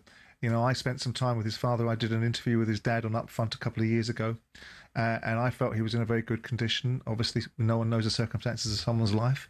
And what Campbell and his family are doing are finding a way to exist and go forward and to build a future in the most difficult of circumstances. And boxing is giving Campbell a focus and an opportunity to recalibrate himself, to do something very meaningful, and to do it in the name of his father, who was a unique sportsman, flawed like all of us. So I commend his family. I commend them for their commitment to a very valuable cause. Mental health is a challenging subject matter that so many people avoid talking about, and the challenges of that are that circumstances happen, as we've seen in this situation. And so I wish Campbell all the very best. And obviously his cousins that are involved in this as well. They're involved in competitive fights, are they, Campbell? I'm not too sure how it's going to be for Jack and Lola, because they're amateur fights. I'm not sure whether they might be skills bouts or what's going to happen. But I think we're all just in the same mindset. We're not really in it for the results, just the cause and my dad. Yes, of course. And the proceeds from the event in April in Dubai will go towards the Ricky Hatton Foundation. Can you tell me more about the work that the foundation does, if you will, Campbell? in the sense of how it's helping people overcome these mental health struggles that they are enduring? Yeah, so it's still early days. It's only just been set up since my dad's passing, and we're still in the setup phases of it. But I think the main thing is spreading awareness that we hear it a lot, how it's okay to talk, and I think we all know that, but I think there's a lot still feel like they can't, especially in blokes, where I think if you put a figure at the front of it like my dad, where blokes look up to him and think like it's a bit more it'll hit home a little bit easier for blokes to start talking and think about educating, especially sportsmen who it's a very short career where after it you sort of don't know what to do with yourself. I know when I stopped boxing, I struggled with that, as well as things that happened to me in my personal life. But just by dedicating yourself so long to a sport and then it's gone, you're sort of lost. So I think it needs to be educated before it's a problem, really, getting into fighters and sportsmen early, where they've got a bit more of a plan for when they retire instead of just being left to your own devices, which is often the case with a sport like boxing, where it's a bit more cutthroat. Campbell, we wish you well come the time that you fight. I take it there's hardly a day goes by that someone doesn't come up to you and talk in glowing terms about your late dad. Oh, it's hardly an hour goes by. I can imagine. Campbell, thanks so much for speaking to us. Shall we talk again closer to the event, Campbell, and again continue to highlight the work that the Ricky Hatton Foundation does, because we want to get behind you in every sense. Yeah, absolutely. It'd mean a lot, that. Thank you. Campbell Hatton with us live this lunchtime, talking about the event that's coming off in April in Dubai, when he will be fighting on it. He's on the undercard of what would have been the event headlined by his late dad, Ricky. It's just gone 1:45 this lunchtime.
I don't think they're close to the teams of the past, by the way. They're not anywhere near the teams of the past. They're miles off. But what he's doing is doing what he's required to get this group of players to the level that he needs them at, right? And that's Martin's style of management, encouragement, positive reinforcement, positive projection of mental imagery. I wanted to ask you about the chaos that we are talking about in Scottish football and the conventional wisdom thrown out the door. You've got Brendan Rodgers going out the door causing mayhem, Dermot Desmond filling him in. You've got Rangers bringing a manager in that falls apart and the descent there. You've got Hearts in the mix. Is all this good? Because it's drawn my attention to Scottish football. It's drawn lots of people. Is this good for the product? Yes, I think so. If you look at yesterday, Simon, there was a big hole in the schedule at Sky Sports because they don't have the FA Cup. Yep. And those two games went on, and I thought they were. You're right about the quality of the Kilmarnock Celtic game. It was a different kind of game from Rangers Hearts. Yeah. But you've got 11 goals. There's no VAR controversy. End-to-end games. I think it was great. I think Hearts coming into the midst of the chaos at Rangers and Celtic, with Tony Bloom giving them stability and a real leg up, has been great for the game. I think Motherwell in fourth place, taking points off all of them, has been terrific for the game. Anything that stops us being a 1 or 2 horse race has got to be a good thing. Yeah, good. I agree as well. So Bill, you don't have an allegiance to Rangers or Celtic. So would you? Hearts. So would it not be better for Scottish football for Hearts to win this, really? Yes, massively. Absolutely.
boxing update on talkSPORT with DAZN, the global home of boxing. Sign up now at dazn.com/boxing. And on the subject of boxing, don't miss DAZN's stat schedule with fights every week. And this weekend delivers a very big one, 3 fight nights, one unmissable weekend for you, only on DAZN. It all begins live from Nottingham on Saturday as a fierce rivalry reignites in a highly anticipated rematch, Lee Wood-Josh Warrington. And then later that night, live from Vegas, a high-stakes clash. Ryan Garcia chases his first world title against Mario Barrios, the WBC welterweight world title. And finally, the return of Clarissa Shields as she faces Franchon Cruz DAZN in a heavyweight rematch on Sunday. Sign up to DAZN Ultimate and get all of these fights, plus a minimum of 12 plus pay-per-views a year, including Garcia Barrios at no extra cost. Watch all of these fights only on DAZN. A lot of messages coming in, Simon, regards Campbell Hatton and going into the ring again. And we wish Campbell well. You know, wish him well. I think I was asking Luke, is his uncle involved, Matthew? I think he's going to be potentially in the corner. I mean, whether this is cathartic, whether it concentrates their minds, what you got from Campbell was that there's a selflessness to it. There's also a focus to it, which is it brings the family together in celebration, recognition, remembrance, and also at the same time as giving a cause some additional opportunities to be funded and spoken about and talked about, because it's one of those subjects, isn't it? Ricky Hatton's passing is a tragedy, a loss to his family first, a loss to other people around him, loss to the boxing community, but it's a tale of a story of the sport to some extent and how it leaves people. And what Campbell was alluding to, the big part of what he said at the end was the preparation for life outside of boxing. He's had to embrace that. He's had a hell of a ride, this kid. Some people would say that the opportunity he was presented with was because of his father, but he had to be his father's son. He had to go in there knowing that his father's eliteness had produced a situation where he was always following in his footsteps. So that must have been remarkably difficult, coupled with the fact now he's now lost his father. It must be remarkably difficult for his dad, Ray, for the entire family. And to go out now and do this event, it'll be emotionally charged, it'll be meaningful, and hopefully it'll be well supported. Yes, indeed. And Campbell, thank you for joining us once again this lunchtime. Champions League tonight, Simon, and it's a new format, the playoffs, and some eagerly awaited ties in that, not least Benfica, Real Madrid, and we mentioned that one earlier. But this revamped Champions League, it's been voted a hit, whereas the Super League that we all talked about has been voted a big miss. Why is that? And also, Mr. Jordan, is it time for you to admit the European Super League is deader than a dead thing from Deadland? It ain't coming back because the final remaining member of the original 2021 European Super League member, Real Madrid, have announced we're out of it as well.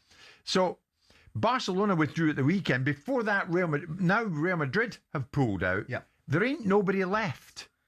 A senior UEFA source has said this is the final death of Super League.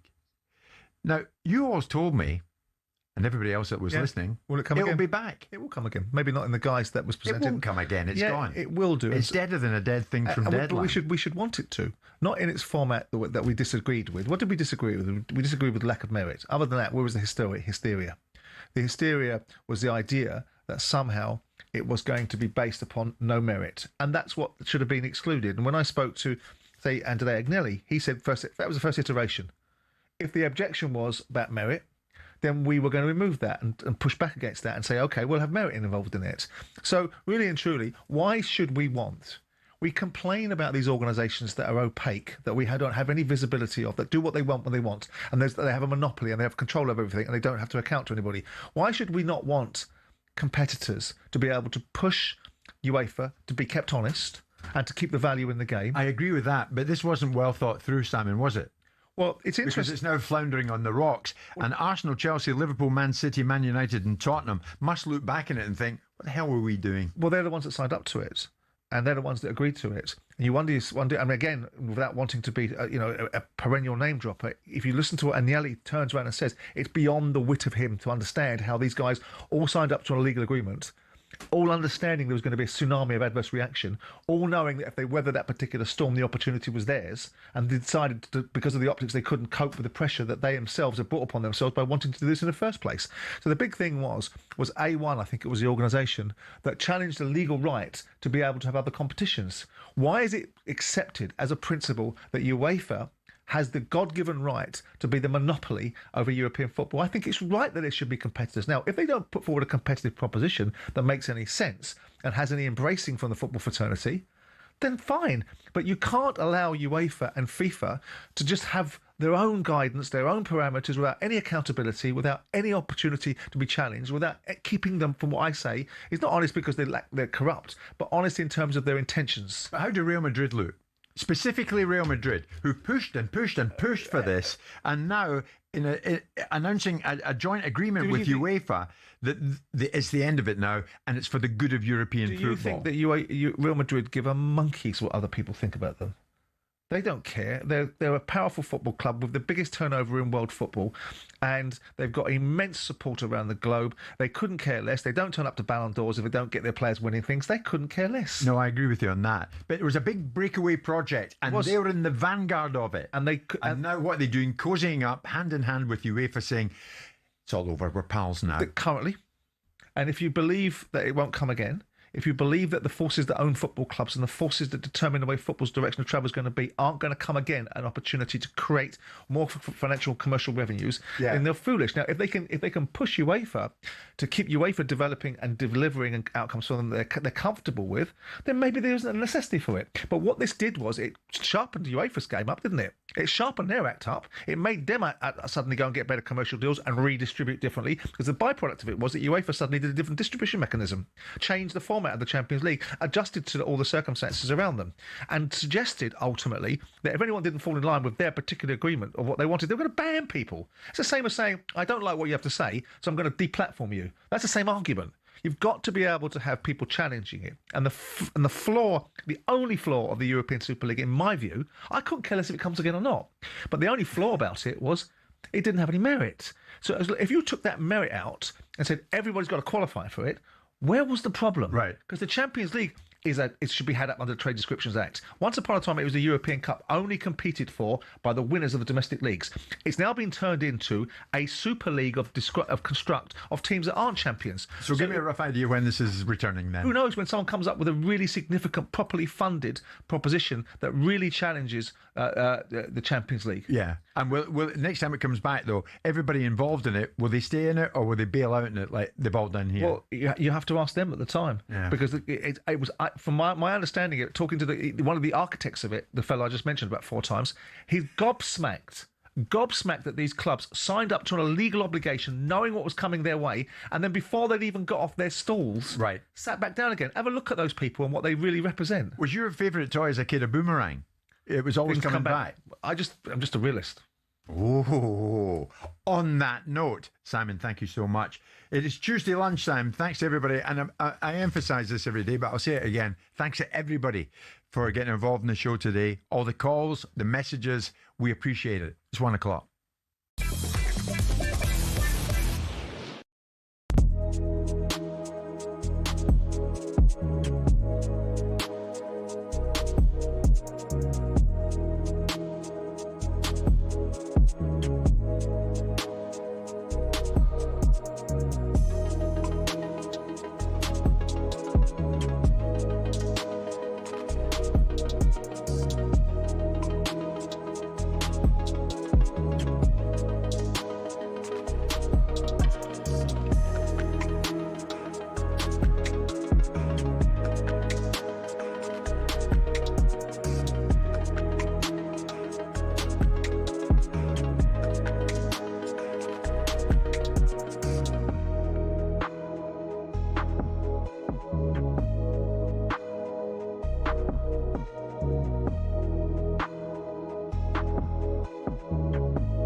Listen, I just think you need to put more respect on Virgil van Dijk. I'm not being a Liverpool fan. I'm saying as a player, when I watch, when my eyes see things, my eyes see defenders, you need to respect Virgil van Dijk.